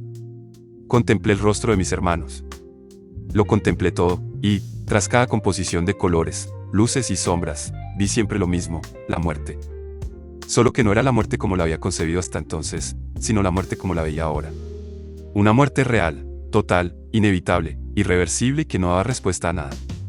Y, en aquel insoportable estado de agitación, empecé a hacer algo que no había hecho nunca hasta entonces. Me volví a quienes me rodeaban y me puse a interrogarles implacablemente. ¿Pero tú crees en Dios?, le pregunté a mi hermano Agustín. ¿Cómo puedes vivir si no? ¿Pero tú crees de verdad en algo?, pregunté a mi padre ciego. Si supieras que ibas a morir en este mismo instante, ¿esperarías ver a Dios o encontrar tinieblas? Dímelo. Estás loco. Siempre lo has estado, me gritó él. Fuera de esta casa. Vas a volvernos locos a todos. Pese a que le resultaba difícil por estar ciego e impedido, se incorporó y trató de acertarme con un tazón, aunque, como es lógico, no me alcanzó. Me sentí incapaz de mirar a mi madre. No pude acercarme a ella. No quería hacerla sufrir con mis preguntas. Bajé a la posada. La evocación del lugar de las brujas me resultaba insoportable. No me habría acercado a aquel rincón del pueblo por nada del mundo. Me cubrí los oídos con las manos y cerré los ojos, tratando de expulsar de mi cabeza la imagen de aquellos desgraciados que habían tenido una muerte tan horrible, sin alcanzar, por un solo instante, a comprender nada. En el segundo día, las cosas no mejoraron. Y tampoco estaban mejor al cabo de una semana. Yo comía, bebía y dormía, pero cada instante de vigilia era puro pánico y puro dolor. Acudí al cura del pueblo a preguntarle si de verdad creía que el cuerpo de Cristo estaba presente en el altar en la consagración. Después de escuchar sus respuestas balbucientes, y de ver el miedo en sus ojos, me despedí del más desesperado que antes. Pero ¿cómo vive uno, cómo sigue respirando y moviéndose y haciendo cosas cuando sabe que no existe ninguna explicación? Finalmente, estaba desvariando, y, entonces, Nicolás comentó que tal vez la música me hiciera sentir mejor y que tocaría el violín para mí. Tuve miedo de la intensidad de su música, pero salimos a los huertos y, bajo la luz del sol, Nicolás interpretó todas las tonadas que sabía. Me senté allí con los brazos cruzados, las rodillas encogidas y los dientes castañeteándome pese a estar a pleno sol. El pulido instrumento reflejaba los rayos dorados, y contemplé cómo Nicolás se sumergía en la música delante de mí. Las notas, puras y sin elaborar, se expandían mágicamente hasta llenar el huerto y el valle, aunque no se trataba de magia alguna, y Nicolás, por último, me pasó los brazos alrededor y nos quedamos allí sentados en silencio hasta que él dijo en voz muy baja: «Créeme, Lestat, esto se te pasará». «Toca otra vez», le pedí. «La música es inocente». Nicolás sonrió y asintió. Le seguía la corriente al loco. Y me di cuenta de que no se me pasaría, y de que nada podría, por el momento, hacer que lo olvidara. Sin embargo, al propio tiempo, sentí una gratitud inexpresable por la música, por el hecho de que en aquel horror pudiera haber algo de tal belleza. Uno no podía entender nada ni cambiar nada, pero podía hacer una música como aquella. Y sentí la misma gratitud cuando vi a los niños del pueblo bailando, cuando vi sus brazos levantados y sus rodillas dobladas y sus cuerpos moviéndose al ritmo de las canciones que entonaban. Al observarles, rompí a llorar. Penetré en la iglesia y, arrodillado, me apoyé contra la pared y contemplé las viejas estatuas y sentí la misma gratitud al contemplar los dedos delicadamente esculpidos y las narices y las orejas y las expresiones de los rostros y los marcados pliegues de las indumentarias, y no pude evitar que me saltaran de nuevo las lágrimas. Al menos, nos quedaba toda aquella belleza, me dije. Toda aquella bondad. Pero ahora no me parecía bello nada de cuanto me mostraba la naturaleza. La mera visión de un gran árbol alzándose en solitario en mitad de un campo me hacía temblar y gritar, llenar de gritos el huerto. Y dejad que os cuente un pequeño secreto, en realidad, nunca se me pasó. ¿Cuál fue la causa? ¿Fue tanto beber y charlar de madrugada, o tuvo que ver con la revelación de mi madre sobre la proximidad de su muerte? ¿Guardaba alguna relación con los lobos? ¿O acaso era el lugar de las brujas lo que había hechizado mi mente? Lo ignoro. La sensación me había saltado como impuesta sobre mí desde fuera. En un momento dado, era una simple idea, y al instante siguiente era algo real. Me da la impresión de que uno puede invitar a que surja una cosa así, pero no puede hacer que se produzca. Por supuesto, su fuerza iba a decrecer con el tiempo, pero el cielo nunca volvió a tener el mismo tono de azul. Quiero decir que el mundo siempre me pareció distinto desde entonces, incluso en momentos de exquisita felicidad, me acechaba la oscuridad, la conciencia de nuestra fragilidad y de nuestra ausencia de esperanzas. Tal vez fue un presentimiento, pero no lo creo. Fue más importante que eso y, para ser sincero, no creo en los presentimientos. Volviendo al relato, sin embargo, diré que durante ese periodo de aflicción me mantuve a distancia de mi madre, decidido a evitar en su presencia aquellos monstruosos comentarios sobre la muerte y el caos. Pero a pesar de mi actitud, ella oyó comentar a todo el mundo que yo había perdido la razón, y, finalmente, en la noche del primer domingo de Cuaresma, acudió a verme. Me encontraba a solas en mi habitación y toda la familia había bajado al pueblo al caer la tarde, para participar en la gran hoguera que era costumbre encender cada año en esa fecha. A mí siempre me había repugnado la celebración. Tenía un aire espantoso y terrible, las llamas rugientes, los bailes y cantos, los campesinos alejándose luego entre los huertos de frutales con las antorchas, entonando sus extraños cánticos. Durante un tiempo, tuvimos en el pueblo un párroco que tachaba de pagana la costumbre. Pero los vecinos se libraron pronto de él. Los campesinos de nuestras montañas mantenían sus viejos ritos. Era para hacer florecer los árboles y crecer los cereales y demás lindezas. Y en esta ocasión, más que nunca, creí ver en ellos una multitud de hombres y mujeres capaz de quemar brujas. En el estado mental en que me hallaba, me quedé paralizado de terror. Tomé asiento junto a la chimenea de mi habitación, tratando de resistir el impulso de acudir a la ventana y contemplar la gran hoguera que me atraía tanto como me asustaba. Mi madre entró, cerró la puerta tras ella y me dijo que debía hablar conmigo. Todos sus gestos resumaban ternura. «¿El estado en que te encuentras es a causa de mi próxima muerte?», me preguntó. «Si lo es, dímelo. Y pon tus manos en las mías». Incluso me besó. Se la veía frágil con su camisón descolorido, y llevaba el cabello suelto. No soporté ver sus vetas canosas. Tenía un aspecto famélico. Pero le dije la verdad, que no lo sabía, y luego le expliqué parte de lo sucedido en la posada. Intenté no transmitir el horror, la extraña lógica del asunto. Intenté no hacerlo todo tan absoluto. Ella me escuchó y luego dijo: «Eres un luchador, hijo mío. Nunca aceptas nada. Ni siquiera si se trata del destino de toda la humanidad». «No puedo», repliqué, abrumado. «Y yo te quiero por ser así», continuó. «Es muy propio de ti que te dieras cuenta de eso en una pequeña estancia de una posada, de madrugada y entre trago y trago de vino. Y también es muy propio de ti enfurecerte contra ello igual que liberas tu cólera contra todo lo demás». Me puse a llorar otra vez, aunque sabía que ya no me estaba censurando. Luego sacó un pañuelo, en cuyo interior aparecieron varias monedas de oro. «Te recuperarás de esto», me dijo. De momento, la muerte está estropeándote la vida, eso es todo. Pero la vida es más importante que la muerte. Te darás cuenta muy pronto. Ahora, escucha lo que tengo que decirte. He hecho venir al médico y a esa vieja del pueblo, que sabe aún más que el de curaciones. Los dos están de acuerdo en que no viviré mucho más. Basta, madre, la interrumpí, consciente de mi actitud egoísta pero incapaz de contenerme. Y esta vez no habrá regalos. Guarda ese dinero. Siéntate, me ordenó. Señaló el banco junto al hogar y, a regañadientes, la obedecí. Ella se sentó a mi lado. Sé que tú y Nicolás habláis de escaparos. No pienso irme, madre. ¿Qué? ¿Hasta que yo haya muerto? No respondí. No puedo describir el estado mental en que me encontraba. Aún seguía hipersensible, presa de escalofríos, y ahora teníamos que hablar del hecho de que aquella mujer, viva y palpitante, iba a dejar de vivir y de respirar para empezar a descomponerse y pudrirse, que su alma caería dando vueltas en un abismo y que todo cuanto había sufrido en vida, incluido el final de esta, quedaría en la nada. Su pequeño rostro parecía pintado en un velo. Y desde el pueblo lejano llegaba el leve sonido de los cánticos. Quiero que vayas a París, Lestat, me dijo. Quiero que cojas este dinero, que es lo único que me queda de mi familia. Quiero saber que estás en París cuando me llegue la hora, Lestat. Quiero morir sabiendo que estás allí. Me quedé desconcertado. Recordé su expresión afligida de años atrás, cuando me habían traído de regreso tras la aventura con la trupe italiana. La contemplé durante un largo instante. Su voz persuasiva sonaba casi enfadada. Me aterra morir, continuó ella. Su voz se volvió casi áspera. Y te juro que me volveré loca si no sé que estás libre y en París cuando el momento llegue por fin. La interrogué con la mirada. Le estaba preguntando con mis ojos, ¿lo dices de veras? Te he retenido aquí tanto como tu padre, afirmó. No lo he hecho por orgullo, sino por egoísmo.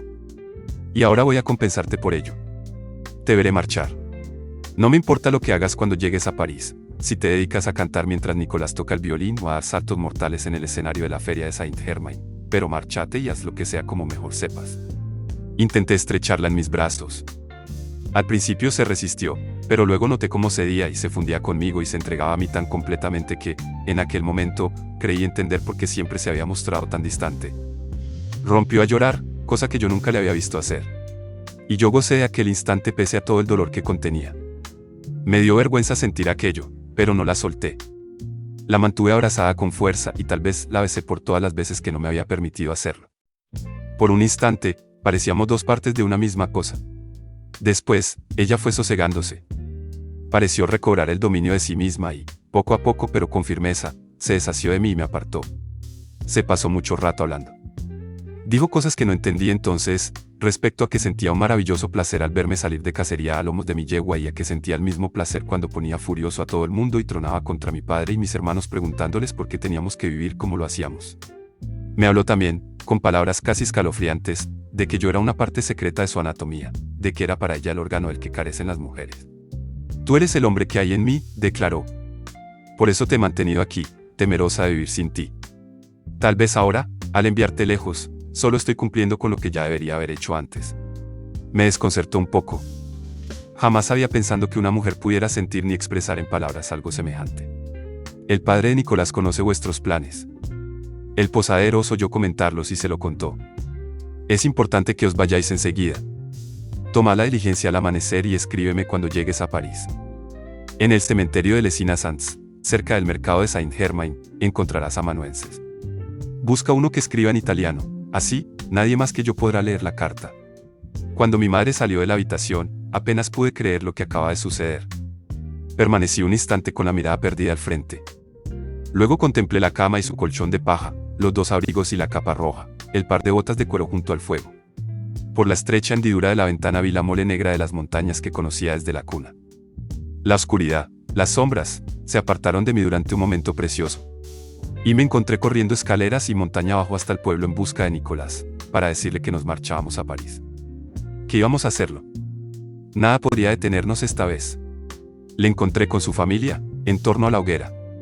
Cuando me vio, me pasó el brazo en torno al cuello y yo le pasé el brazo por la cintura y le arrastré lejos de la multitud y de las llamas, hacia un rincón del prado. El aire tenía un aroma verde y fragante como solo se da en primavera.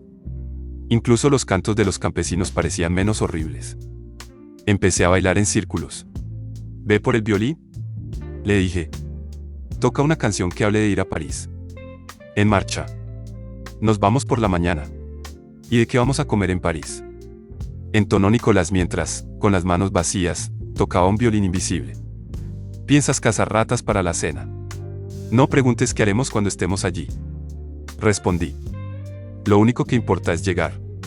No habían transcurrido 15 días cuando ya me encontraba en medio del gentío que deambulaba a mediodía por el extenso cementerio público de Les Innocents, con sus viejas criptas y sus hediondas fosas comunes, el mercado más fantástico que había visto jamás, y allí, entre el hedor y el bullicio y encorvado ante un memorialista italiano, procedí a dictarle la primera carta a mi madre. Sí, habíamos llegado sin incidencias tras viajar día y noche, y teníamos alojamiento en la Ile de la Cité, y éramos indeciblemente felices, y París era más cálida y hermosa y espléndida de lo que se podía imaginar. Deseé poder coger la pluma y escribir la carta yo mismo. Quise contarle que sentía al ver aquellas enormes mansiones, las antiguas callejas serpenteantes, el bullicio de mendigos, boneros y nobles, las casas de 4 y 5 pisos a ambos lados de los concurridos bulevares. Quise explicarle cómo iba la gente, los caballeros con las medias bordadas y los bastones de paseo incrustados de plata chapoteando en el barro con sus chinelas de tonos pastel, las damas con sus pelucas tachonadas de perlas meciendo a un lado y a otro las cestitas de seda y muselina. Mi primer lejano encuentro con la propia reina María Antonieta que paseaba con desenfado por los jardines de las Tullerías. Por supuesto, mi madre lo había visto todo muchos años antes de que yo naciera. Había vivido en Nápoles, en Londres y en Roma con su padre. Aún así, quise contarle lo que me había proporcionado, que sentía al escuchar el coro de Notre Dame, al abrirme paso en los abarrotados cafés con Nicolás, al hablar con sus viejos compañeros de estudios ante una taza de café inglés, al ponerme las finas ropas de Nicolás. Él me obligó a hacerlo, y a esperar tras las candilejas de la Comédie Française, contemplando con adoración a los actores que ocupaban los escenarios. Sin embargo, lo único que escribí en la carta fue tal vez lo mejor de todo ello, la dirección de la guardilla que llamábamos nuestro hogar, en la Ile de la Cité, y las novedades. Me han contratado en un teatro de verdad para ser de meritorio, con buenas perspectivas de que me den pronto un papel. No le conté, en cambio, que teníamos que subir 6 pisos para llegar a nuestra guardilla, que hombres y mujeres reñían y se gritaban en las callejas debajo de nuestras ventanas, que ya nos habíamos quedado sin dinero debido a mi insistencia de llevar a Nicolás a todas las óperas, ballets y obras de teatro de la ciudad. Ni que el establecimiento donde trabajaba era un mísero teatrillo de bulevar, un estrado elevado sobre una plataforma en la feria, y que mi trabajo consistía en ayudar a vestirse a los actores, vender entradas, pasar la escoba y expulsar a los alborotadores. Pese a todo, me volví a sentir en el paraíso. Lo mismo le sucedía a Nicolás, aunque ninguna orquesta decente de la ciudad le contratara y tuviera que tocar solo con el reducido grupito de músicos del teatro donde yo trabajaba. Cuando estábamos realmente apurados, Nicolás hacía sonar su violín en pleno bulevar, mientras yo, a su lado, pasaba el sombrero. No teníamos la menor vergüenza. Cada noche, corríamos peldaños arriba con una botella de vino barato y una hogaza del fino y dulce pan parisino, pura ambrosía después de lo que habíamos comido en Auvernia. Y, bajo la luz de la vela de cebo, la guardilla era la vivienda más espléndida de cuantas había conocido nunca. Como ya he explicado anteriormente, rara vez había estado en una habitación de madera, salvo en la posada del pueblo. Pues bien, la nuestra tenía paredes y techo de escayola. Aquello sí que era París. También tenía un suelo de madera pulida e incluso un pequeño hogar con una chimenea nueva que, en realidad, creaba una corriente de aire. Así, pues, ¿qué importaba si teníamos que dormir en jergones de paja pelmazada o si los vecinos nos despertaban con sus peleas? Porque abríamos los ojos en París y podíamos salir a vagar codo con codo por las calles y callejas durante horas, a revolver en las tiendas llenas de joyas y objetos de plata, de tapices y estatuas, de riquezas como no había visto jamás. Incluso los hediondos mercados de carne me deleitaban. El estruendo reinante en la ciudad, la incansable actividad de sus miles y miles de menestrales, artesanos y dependientes, las idas y venidas de una muchedumbre inacabable. De día, casi olvidaba la visión de la posada y la oscuridad que sentía. Salvo, claro está, cuando pasaba junto a un cadáver tirado en algún sucio callejón, cosa bastante habitual, o cuando topaba con una ejecución pública en la Place de Grève. Y siempre topaba con tales ejecuciones públicas en la Place de Grève. Entonces me alejaba de la plaza entre escalofríos, a punto de gemir. Si no distraía mi mente, podía obsesionarme con aquello. Nicolás, por fortuna, era inflexible conmigo. Lestat, deja de hablar de lo eterno, de lo inmutable, de lo inescrutable. Exclamaba, y amenazaba con golpearme o sacudirme si me oía quejarme. Y cuando llegaba el crepúsculo, el momento del día que menos me gustaba, no importaba si había presenciado o no una ejecución, si el día había sido provechoso o irritante, a esa hora, me entraban los temblores. Y solo una cosa me salvaba de ellos, el calor, la excitación que me producían las brillantes luces del teatro. Siempre me aseguraba de estar a salvo en el interior del local antes de la puesta de sol. En el París de esa época, los teatros de los bulevares no eran ni siquiera locales reconocidos. Los únicos teatros con apoyo oficial eran la Comédie Française y el Théâtre Italia, y en ellos se representaban todas las obras serias, tanto tragedias como comedias, de autores como Racine, Corneille y el brillante Voltaire. Pero la vieja comedia italiana que yo adoraba, Pantaleón, Arlequín, Scaramouche y el resto, continuaban de siempre, entre funámbulos, acróbatas, prestidigitadores y titiriteros, en los espectáculos de barraca de las ferias de Saint-Germain y Saint-Laurent. Y los teatros de Boulevard habían crecido a partir de estas ferias. En mi época, a finales del siglo XVIII, formaban una serie de establecimientos permanentes a lo largo del Boulevard du Temple, y, aunque actuaban para los bolsillos pobres que no podía permitirse los precios de los grandes teatros, también acogían a buen número de gente pudiente.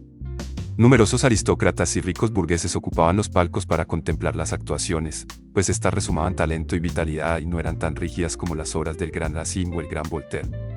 Hicimos la comedia italiana como yo la había aprendido, llena de improvisaciones, de modo que cada noche resultara nueva y distinta aunque siempre fuera la misma. Y también cantamos e hicimos toda clase de tonterías, no ya porque le gustaran a la gente, sino porque estábamos obligados a ello. Así no podían acusarnos de romper el monopolio de los teatros del Estado sobre las obras de reconocida categoría.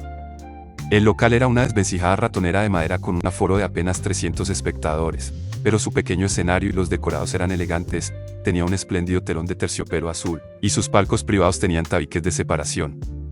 Y los actores y actrices eran experimentados y poseían auténtico talento, al menos, así me lo parecía a mí. Aunque no me hubiese atenazado aquel recién adquirido temor a la oscuridad, aquella dolencia de mortalidad, como insistía en llamarla Nicolás, no me habría resultado más emocionante cruzar aquella puerta de artistas. Cada noche, durante 5 o 6 horas, vivía y respiraba en un reducido universo de gritos, risas y peleas, de hombres y mujeres enzarzados en discusiones a favor o en contra de alguien, todos ellos camaradas de bambalinas aunque no fueran amigos. Tal vez se parecía un poco a estar en un bote de remos en mitad del océano, todos condenados a estar juntos e incapacitados para escapar unos de otros. Era divino. Nicolás era algo menos entusiasta, pero eso era de esperar. Y se volvió aún más irónico cuando sus ricos compañeros de estudio nos visitaron para charlar con él. Le consideraban un lunático por vivir como lo hacía. En cuanto a mí, un noble que ayudaba a las actrices a embutirse en sus trajes y se ocupaba de vaciar los orinales, no tenían palabras para catalogarme. Naturalmente, lo que realmente deseaban todos aquellos jóvenes burgueses era ser aristócratas. Compraban títulos y se unían por matrimonio a familias aristocráticas siempre que podían. Y una de las ironías de la historia es que pronto se verían involucrados en la revolución y contribuirían a abolir la clase social a la que, en realidad, deseaban incorporarse. No me importaba si no volvíamos a ver a los amigos de Nicolás. Los actores no sabían nada de mi familia y cambié mi apellido verdadero, de Lioncourt, por el alias más común del Stade de Valois, que no significaba nada en realidad. Fui aprendiendo cuanto pude sobre el arte teatral. Memorizaba escenas, imitaba gestos, hacía constantes preguntas y solo me concedía un alto en mi aprendizaje cada noche, en el momento en que Nicolás ejecutaba su solo de violín. Se levantaba de su silla en el foso de la reducida orquesta, el foco le destacaba de los demás músicos e iniciaba una pequeña sonata, muy dulce y lo bastante breve para tirar abajo el teatro con los aplausos. Y en todo instante yo soñaba en que llegara mi momento, cuando los viejos actores, a los que estudiaba y odiaba, imitaba y servía de lacayo, dijeran por fin: está bien, Lestat, esta noche necesitamos que hagas el papel de Lelio. Ya debes saber qué tienes que hacer. La ocasión llegó a finales de agosto. Eran los días de más calor en París y las noches resultaban casi un bálsamo. El local estaba lleno de un público inquieto que se abanicaba con pañuelos y programas de mano. Mientras me lo ponía, el grueso maquillaje blanco se me corría en el rostro. Llevaba una espada de cartón con el mejor jubón de terciopelo de Nicolás y, momentos antes de pisar el escenario, me puse a temblar pensando que aquello era como esperar a la ejecución o algo parecido. Pero en el mismo instante de hacer mi aparición, me volví y miré de frente la concurrida sala y sucedió algo muy extraño. Se me pasó el miedo. Lancé una radiante mirada a los espectadores y realicé una lenta reverencia. Luego contemplé a la encantadora Flaminia como si la estuviera viendo por primera vez. Tenía que conquistarla. El juego empezó. Me adueñé del escenario como había sucedido tantos años atrás en aquella perdida población rural de mi escapada juvenil. Y mientras los actores hacíamos locas cabriolas sobre las tablas, discutiendo, abrazándonos, haciendo payasadas, las risas llenaban el local. Noté la atención del público como si fuera un abrazo. Cada gesto, cada frase, provocaba un rugido entre los espectadores. Casi resultaba demasiado fácil y podríamos haber seguido la representación media hora más si los demás actores, impacientes por pasar al siguiente número, no nos hubiera llevado a la fuerza hacia los laterales. La gente se puso en pie para aplaudirnos. Y no era un público de campesinos a cielo raso. Eran parisinos reclamando a gritos que volvieran a salir Lelio y Flaminia. A la sombra de los bastidores, la cabeza me daba vueltas. Estuve a punto de derrumbarme, de caer al suelo. En aquel instante, mis ojos no veían más que la imagen del público contemplándome desde el otro lado de la batería de luces. Deseé volver inmediatamente al escenario. Abracé a Flaminia y la besé, y me di cuenta de que ella me devolvía el beso con pasión. A continuación, el viejo gerente, Ranou, la apartó de mi lado. «Está bien, Lestat», dijo luego, como si estuviera molesto por algo. «Está bien, lo has hecho pasablemente. A partir de ahora, voy a dejarte interpretar con regularidad el papel». Pero antes de que pudiera empezar a dar saltos de alegría, la mitad de la troupe se materializó a nuestro alrededor, y Luchina, una de las actrices, tomó la palabra de inmediato. «Ah, ¿no? Nada de que le dejarás actuar con regularidad. Lestat es el actor más guapo del Boulevard du Temple y le vas a contratar de acuerdo con ello, y le pagarás lo correspondiente, y no volverá a tocar otra escoba». Yo estaba aterrado. Mi carrera acababa apenas de empezar y ya parecía perdida, pero, para mi sorpresa, Ranou accedió a todas aquellas condiciones. Por supuesto, me sentí muy halagado de que me llamaran guapo, y, como años atrás, comprendí que a Lelio, el amante, se le suponía una personalidad considerable. Un aristócrata con cierta prestancia era perfecto para el personaje. Pero si quería que los públicos parisinos me conocieran de verdad, si quería que hablasen de mí en la Comédie Française, tenía que ser algo más que un ángel de cabello amarillo, caído de una familia de marqueses sobre las tablas de un escenario. Tenía que convertirme en un gran actor, y eso era exactamente lo que estaba dispuesto a hacer. Esa noche, Nicolás y yo lo celebramos con una colosal borrachera. Llevamos a nuestros aposentos a toda la troupe y me encaramé por los tejados resbaladizos y abrí los brazos sobre París y Nicolás tocó el violín en la ventana hasta que despertamos a todo el vecindario. La música era arrebatadora, pero la gente protestaba y gritaba en las callejas, y hacía sonar cazuelas y cubiertos. No prestamos atención a las quejas. Bailamos y cantamos como habíamos hecho en el lugar de las brujas. Estuve a punto de caer del alféizar. Al día siguiente, botella en mano, bajo el sol y envuelto en el hedor de Lesina Sanz, le dicté toda la historia al amanuense italiano y me ocupé de que la carta llegara enseguida a mi madre. Deseé abrazar a todos cuantos encontraba en la calle. Era Lelio. Era actor. En septiembre, mi nombre figuraba ya en los programas de mano, de los cuales también envió uno a mi madre. Y no ofrecíamos la vieja comedia italiana, sino una farsa de un escritor famoso que, debido a una huelga general de autores, no podía representarse en la Comédie Française. No podíamos citar su nombre, por supuesto, pero todo el mundo sabía que la obra era suya, y media corte abarrotaba cada noche la casa de Thespis que regía Ranou. Mi papel no era el del protagonista, sino el del galán joven, en realidad, una especie de nuevo Lelio. Era un papel casi mejor que el de primer actor y le robaba a casi todas las escenas en que aparecíamos juntos. Nicolás me había enseñado el papel, regañándome constantemente por no haber escrito algunas líneas extras para mí. Nicolás tenía su momento en el intermedio, durante el cual su interpretación de una frívola sonata de Mozart mantenía al público pegado a los asientos. Hasta sus compañeros de estudio reaparecieron. Recibíamos invitaciones a bailes privados. Yo seguí escapándome a Lesina Sanz cada pocos días para escribir a mi madre. Finalmente, incluí en una de las cartas un recorte de un periódico inglés, el Spectator, en el que se elogiaba a nuestra Aurita y, en particular, al joven rubio que le robaba el corazón a todas las damas en el tercer y el cuarto actos. Por supuesto, yo no podía leer el escrito, pero el caballero que me lo trajo me aseguró que la crítica era favorable, y Nicolás me juró que decía la verdad. Cuando llegaron las primeras noches frías, salí al escenario envuelto en la capa roja forrada de piel. Se me distinguía desde la última fila del gallinero aunque uno estuviera casi ciego. Ahora ya tenía más práctica con el maquillaje blanco, un toque aquí y otro allá para resaltar el perfil del rostro y, aunque llevaba pintado en negro el contorno de los ojos y un poco de carmín en los labios, mi aspecto era a un tiempo desconcertante y humano. Recibí notas de amor de las mujeres del público. Nicolás estudiaba música por las mañanas con un maestro italiano y teníamos suficiente dinero para comer bien y pagar la leña y el carbón. Recibía carta de mi madre 2 veces por semana y en ellas me decía que su salud parecía haber mejorado. En cambio, nuestros padres nos habían desheredado y no querían ni oír mencionar nuestros nombres. Nosotros éramos demasiado felices como para que tal cosa nos importara. Pero la oscura amenaza, la dolencia de mortalidad, me acompañó en muchos momentos cuando llegó el frío.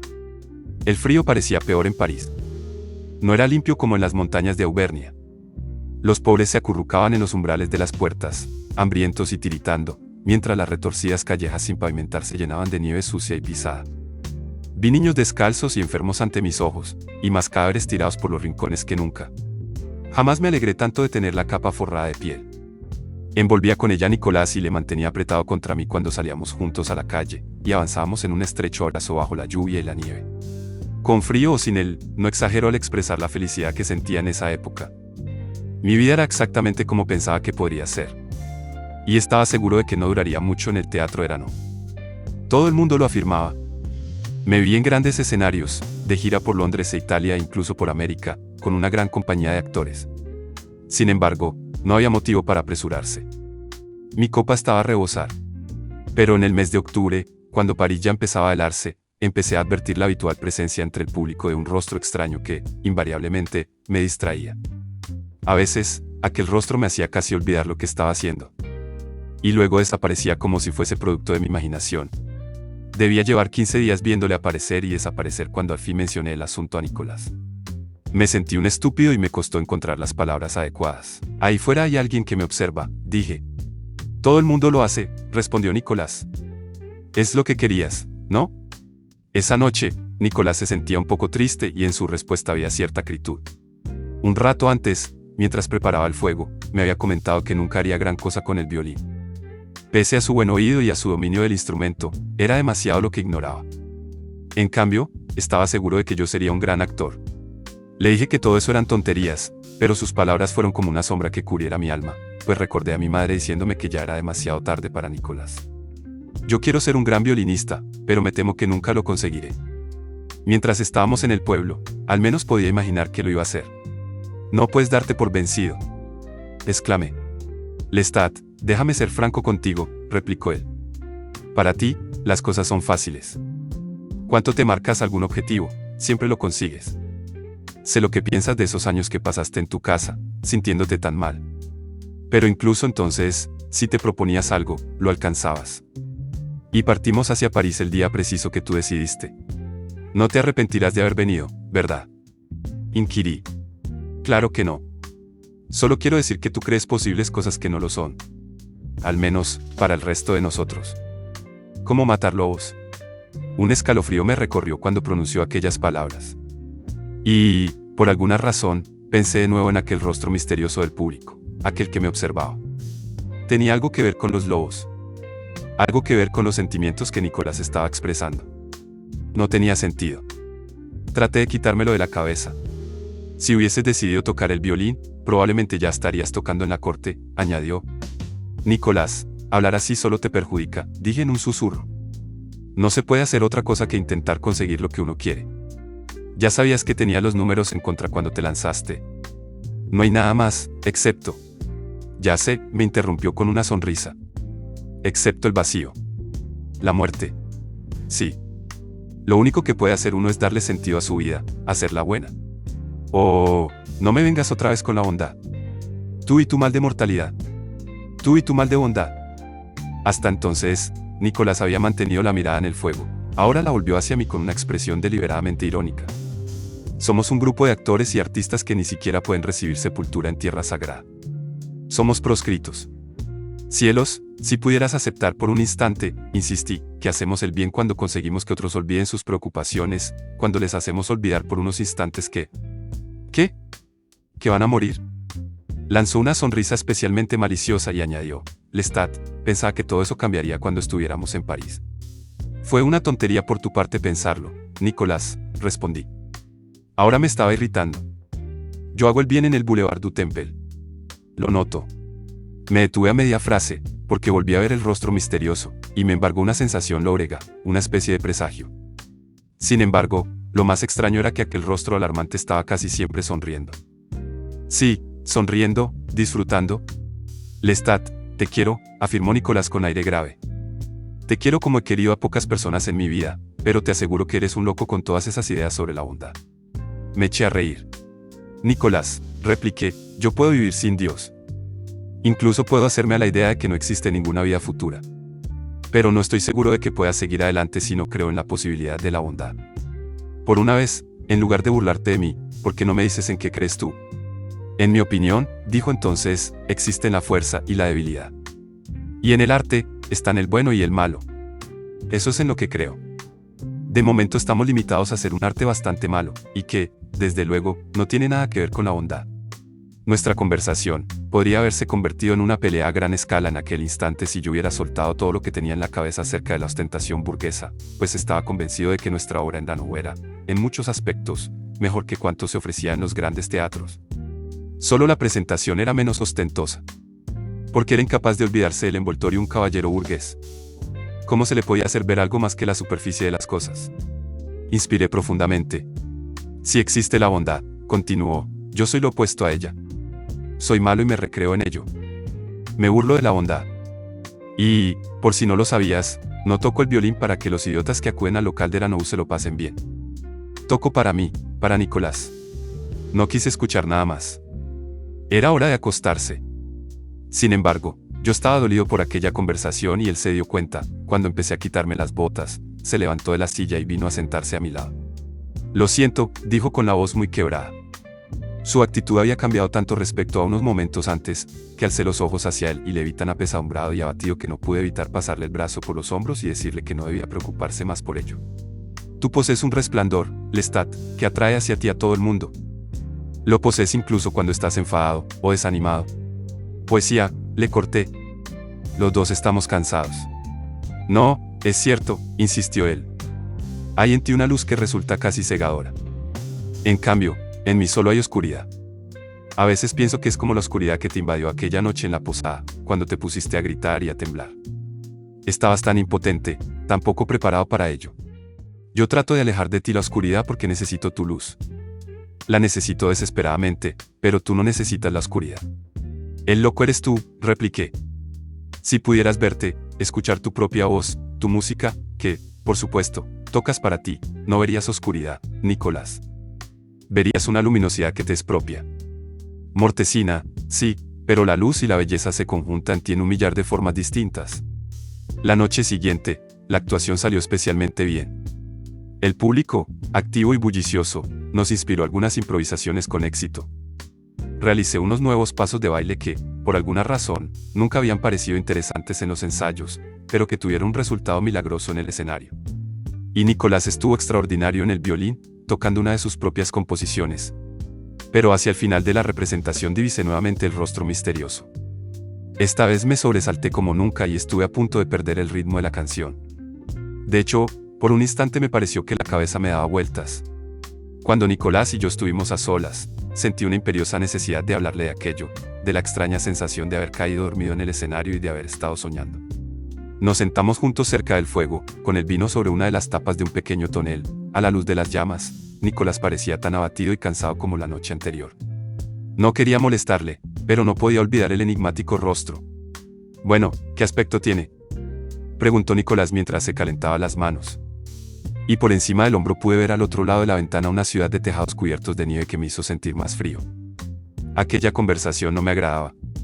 Eso es lo peor de todo, respondí. Lo único que veo es un rostro. Debe llevar algo negro, una capa o incluso una capucha. Más que nada, lo que ese rostro me recuerda es una máscara, muy blanca y extrañamente nítida. Me refiero a que las líneas de sus facciones son tan marcadas que parecen repasadas con maquillaje negro. Lo veo por un momento. Despide un auténtico resplandor. Luego vuelvo a mirar, y no encuentro a nadie. Sin embargo, exagero al explicarlo. Todo resulta mucho más sutil, su aspecto y... La descripción que estaba haciendo pareció trastornar a Nicolás tanto como me había afectado a mí. No dijo nada, pero su rostro se relajó ligeramente, como si olvidara su pesadumbre. Bueno, no quiero darte esperanzas sin razón, comentó al fin. Ahora se mostraba muy amable y sincero, pero tal vez sea una máscara de verdad lo que ves. Y quizás se trate de alguien de la comedia franca y sé que acude a verte actuar. Sacudí la cabeza en gesto de negativa y repliqué, ojalá, pero nadie se pondría una máscara como esa. Y te diré otra cosa además. Nicolás esperó, pero pude apreciar que le estaba transmitiendo parte de mi aprensión. Alargó el brazo, agarró la botella de vino por el cuello y sirvió un trago en mi vaso. Sea quien sea, le confié, ¿sabe lo de los lobos? ¿Qué? ¿Qué conoce el asunto de los lobos? No estaba seguro de mí mismo. Era como explicar un sueño que ya casi había olvidado. ¿Sabe mi encuentro con las alimañas, allá en el pueblo? Y sabe que la capa que llevo está forrada con sus pieles. ¿De qué estás hablando? ¿Acaso has hablado con él? No, estoy seguro de ello y basta, respondí. Todo aquello me resultaba muy confuso.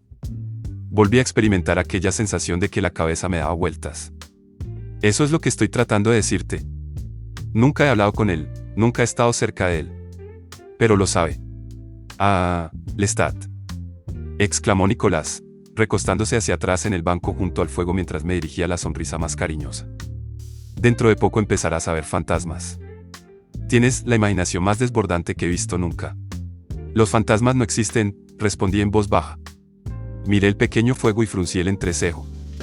Dejé caer unos pedazos de carbón sobre las brasas. Nicolás dejó a un lado cualquier muestra de humor. ¿Cómo diablos iba a conocer nada de los lobos? ¿Y cómo es que tú? Ya te lo he dicho, no lo sé, respondí. Permanecí sentado, pensativo y sin hablar, disgustado tal vez ante lo ridículo que parecía todo. Y entonces, mientras seguíamos sentados muy juntos y en silencio, con el fuego como única fuente de sonidos o movimientos en toda la estancia, me vino a la mente el nombre Matalobos con la misma claridad con que lo habría percibido si alguien lo hubiera pronunciado. Pero no lo había hecho nadie. Miré a Nicolás, dolorosamente consciente yo de que sus labios no se habían movido, y creo que hasta la última gota de sangre se escurrió de mi rostro.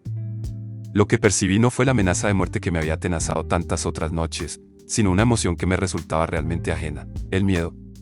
Aún seguía allí sentado, demasiado inseguro de mí mismo para decir nada, cuando Nicolás me besó. Vamos a acostarnos, dijo suavemente,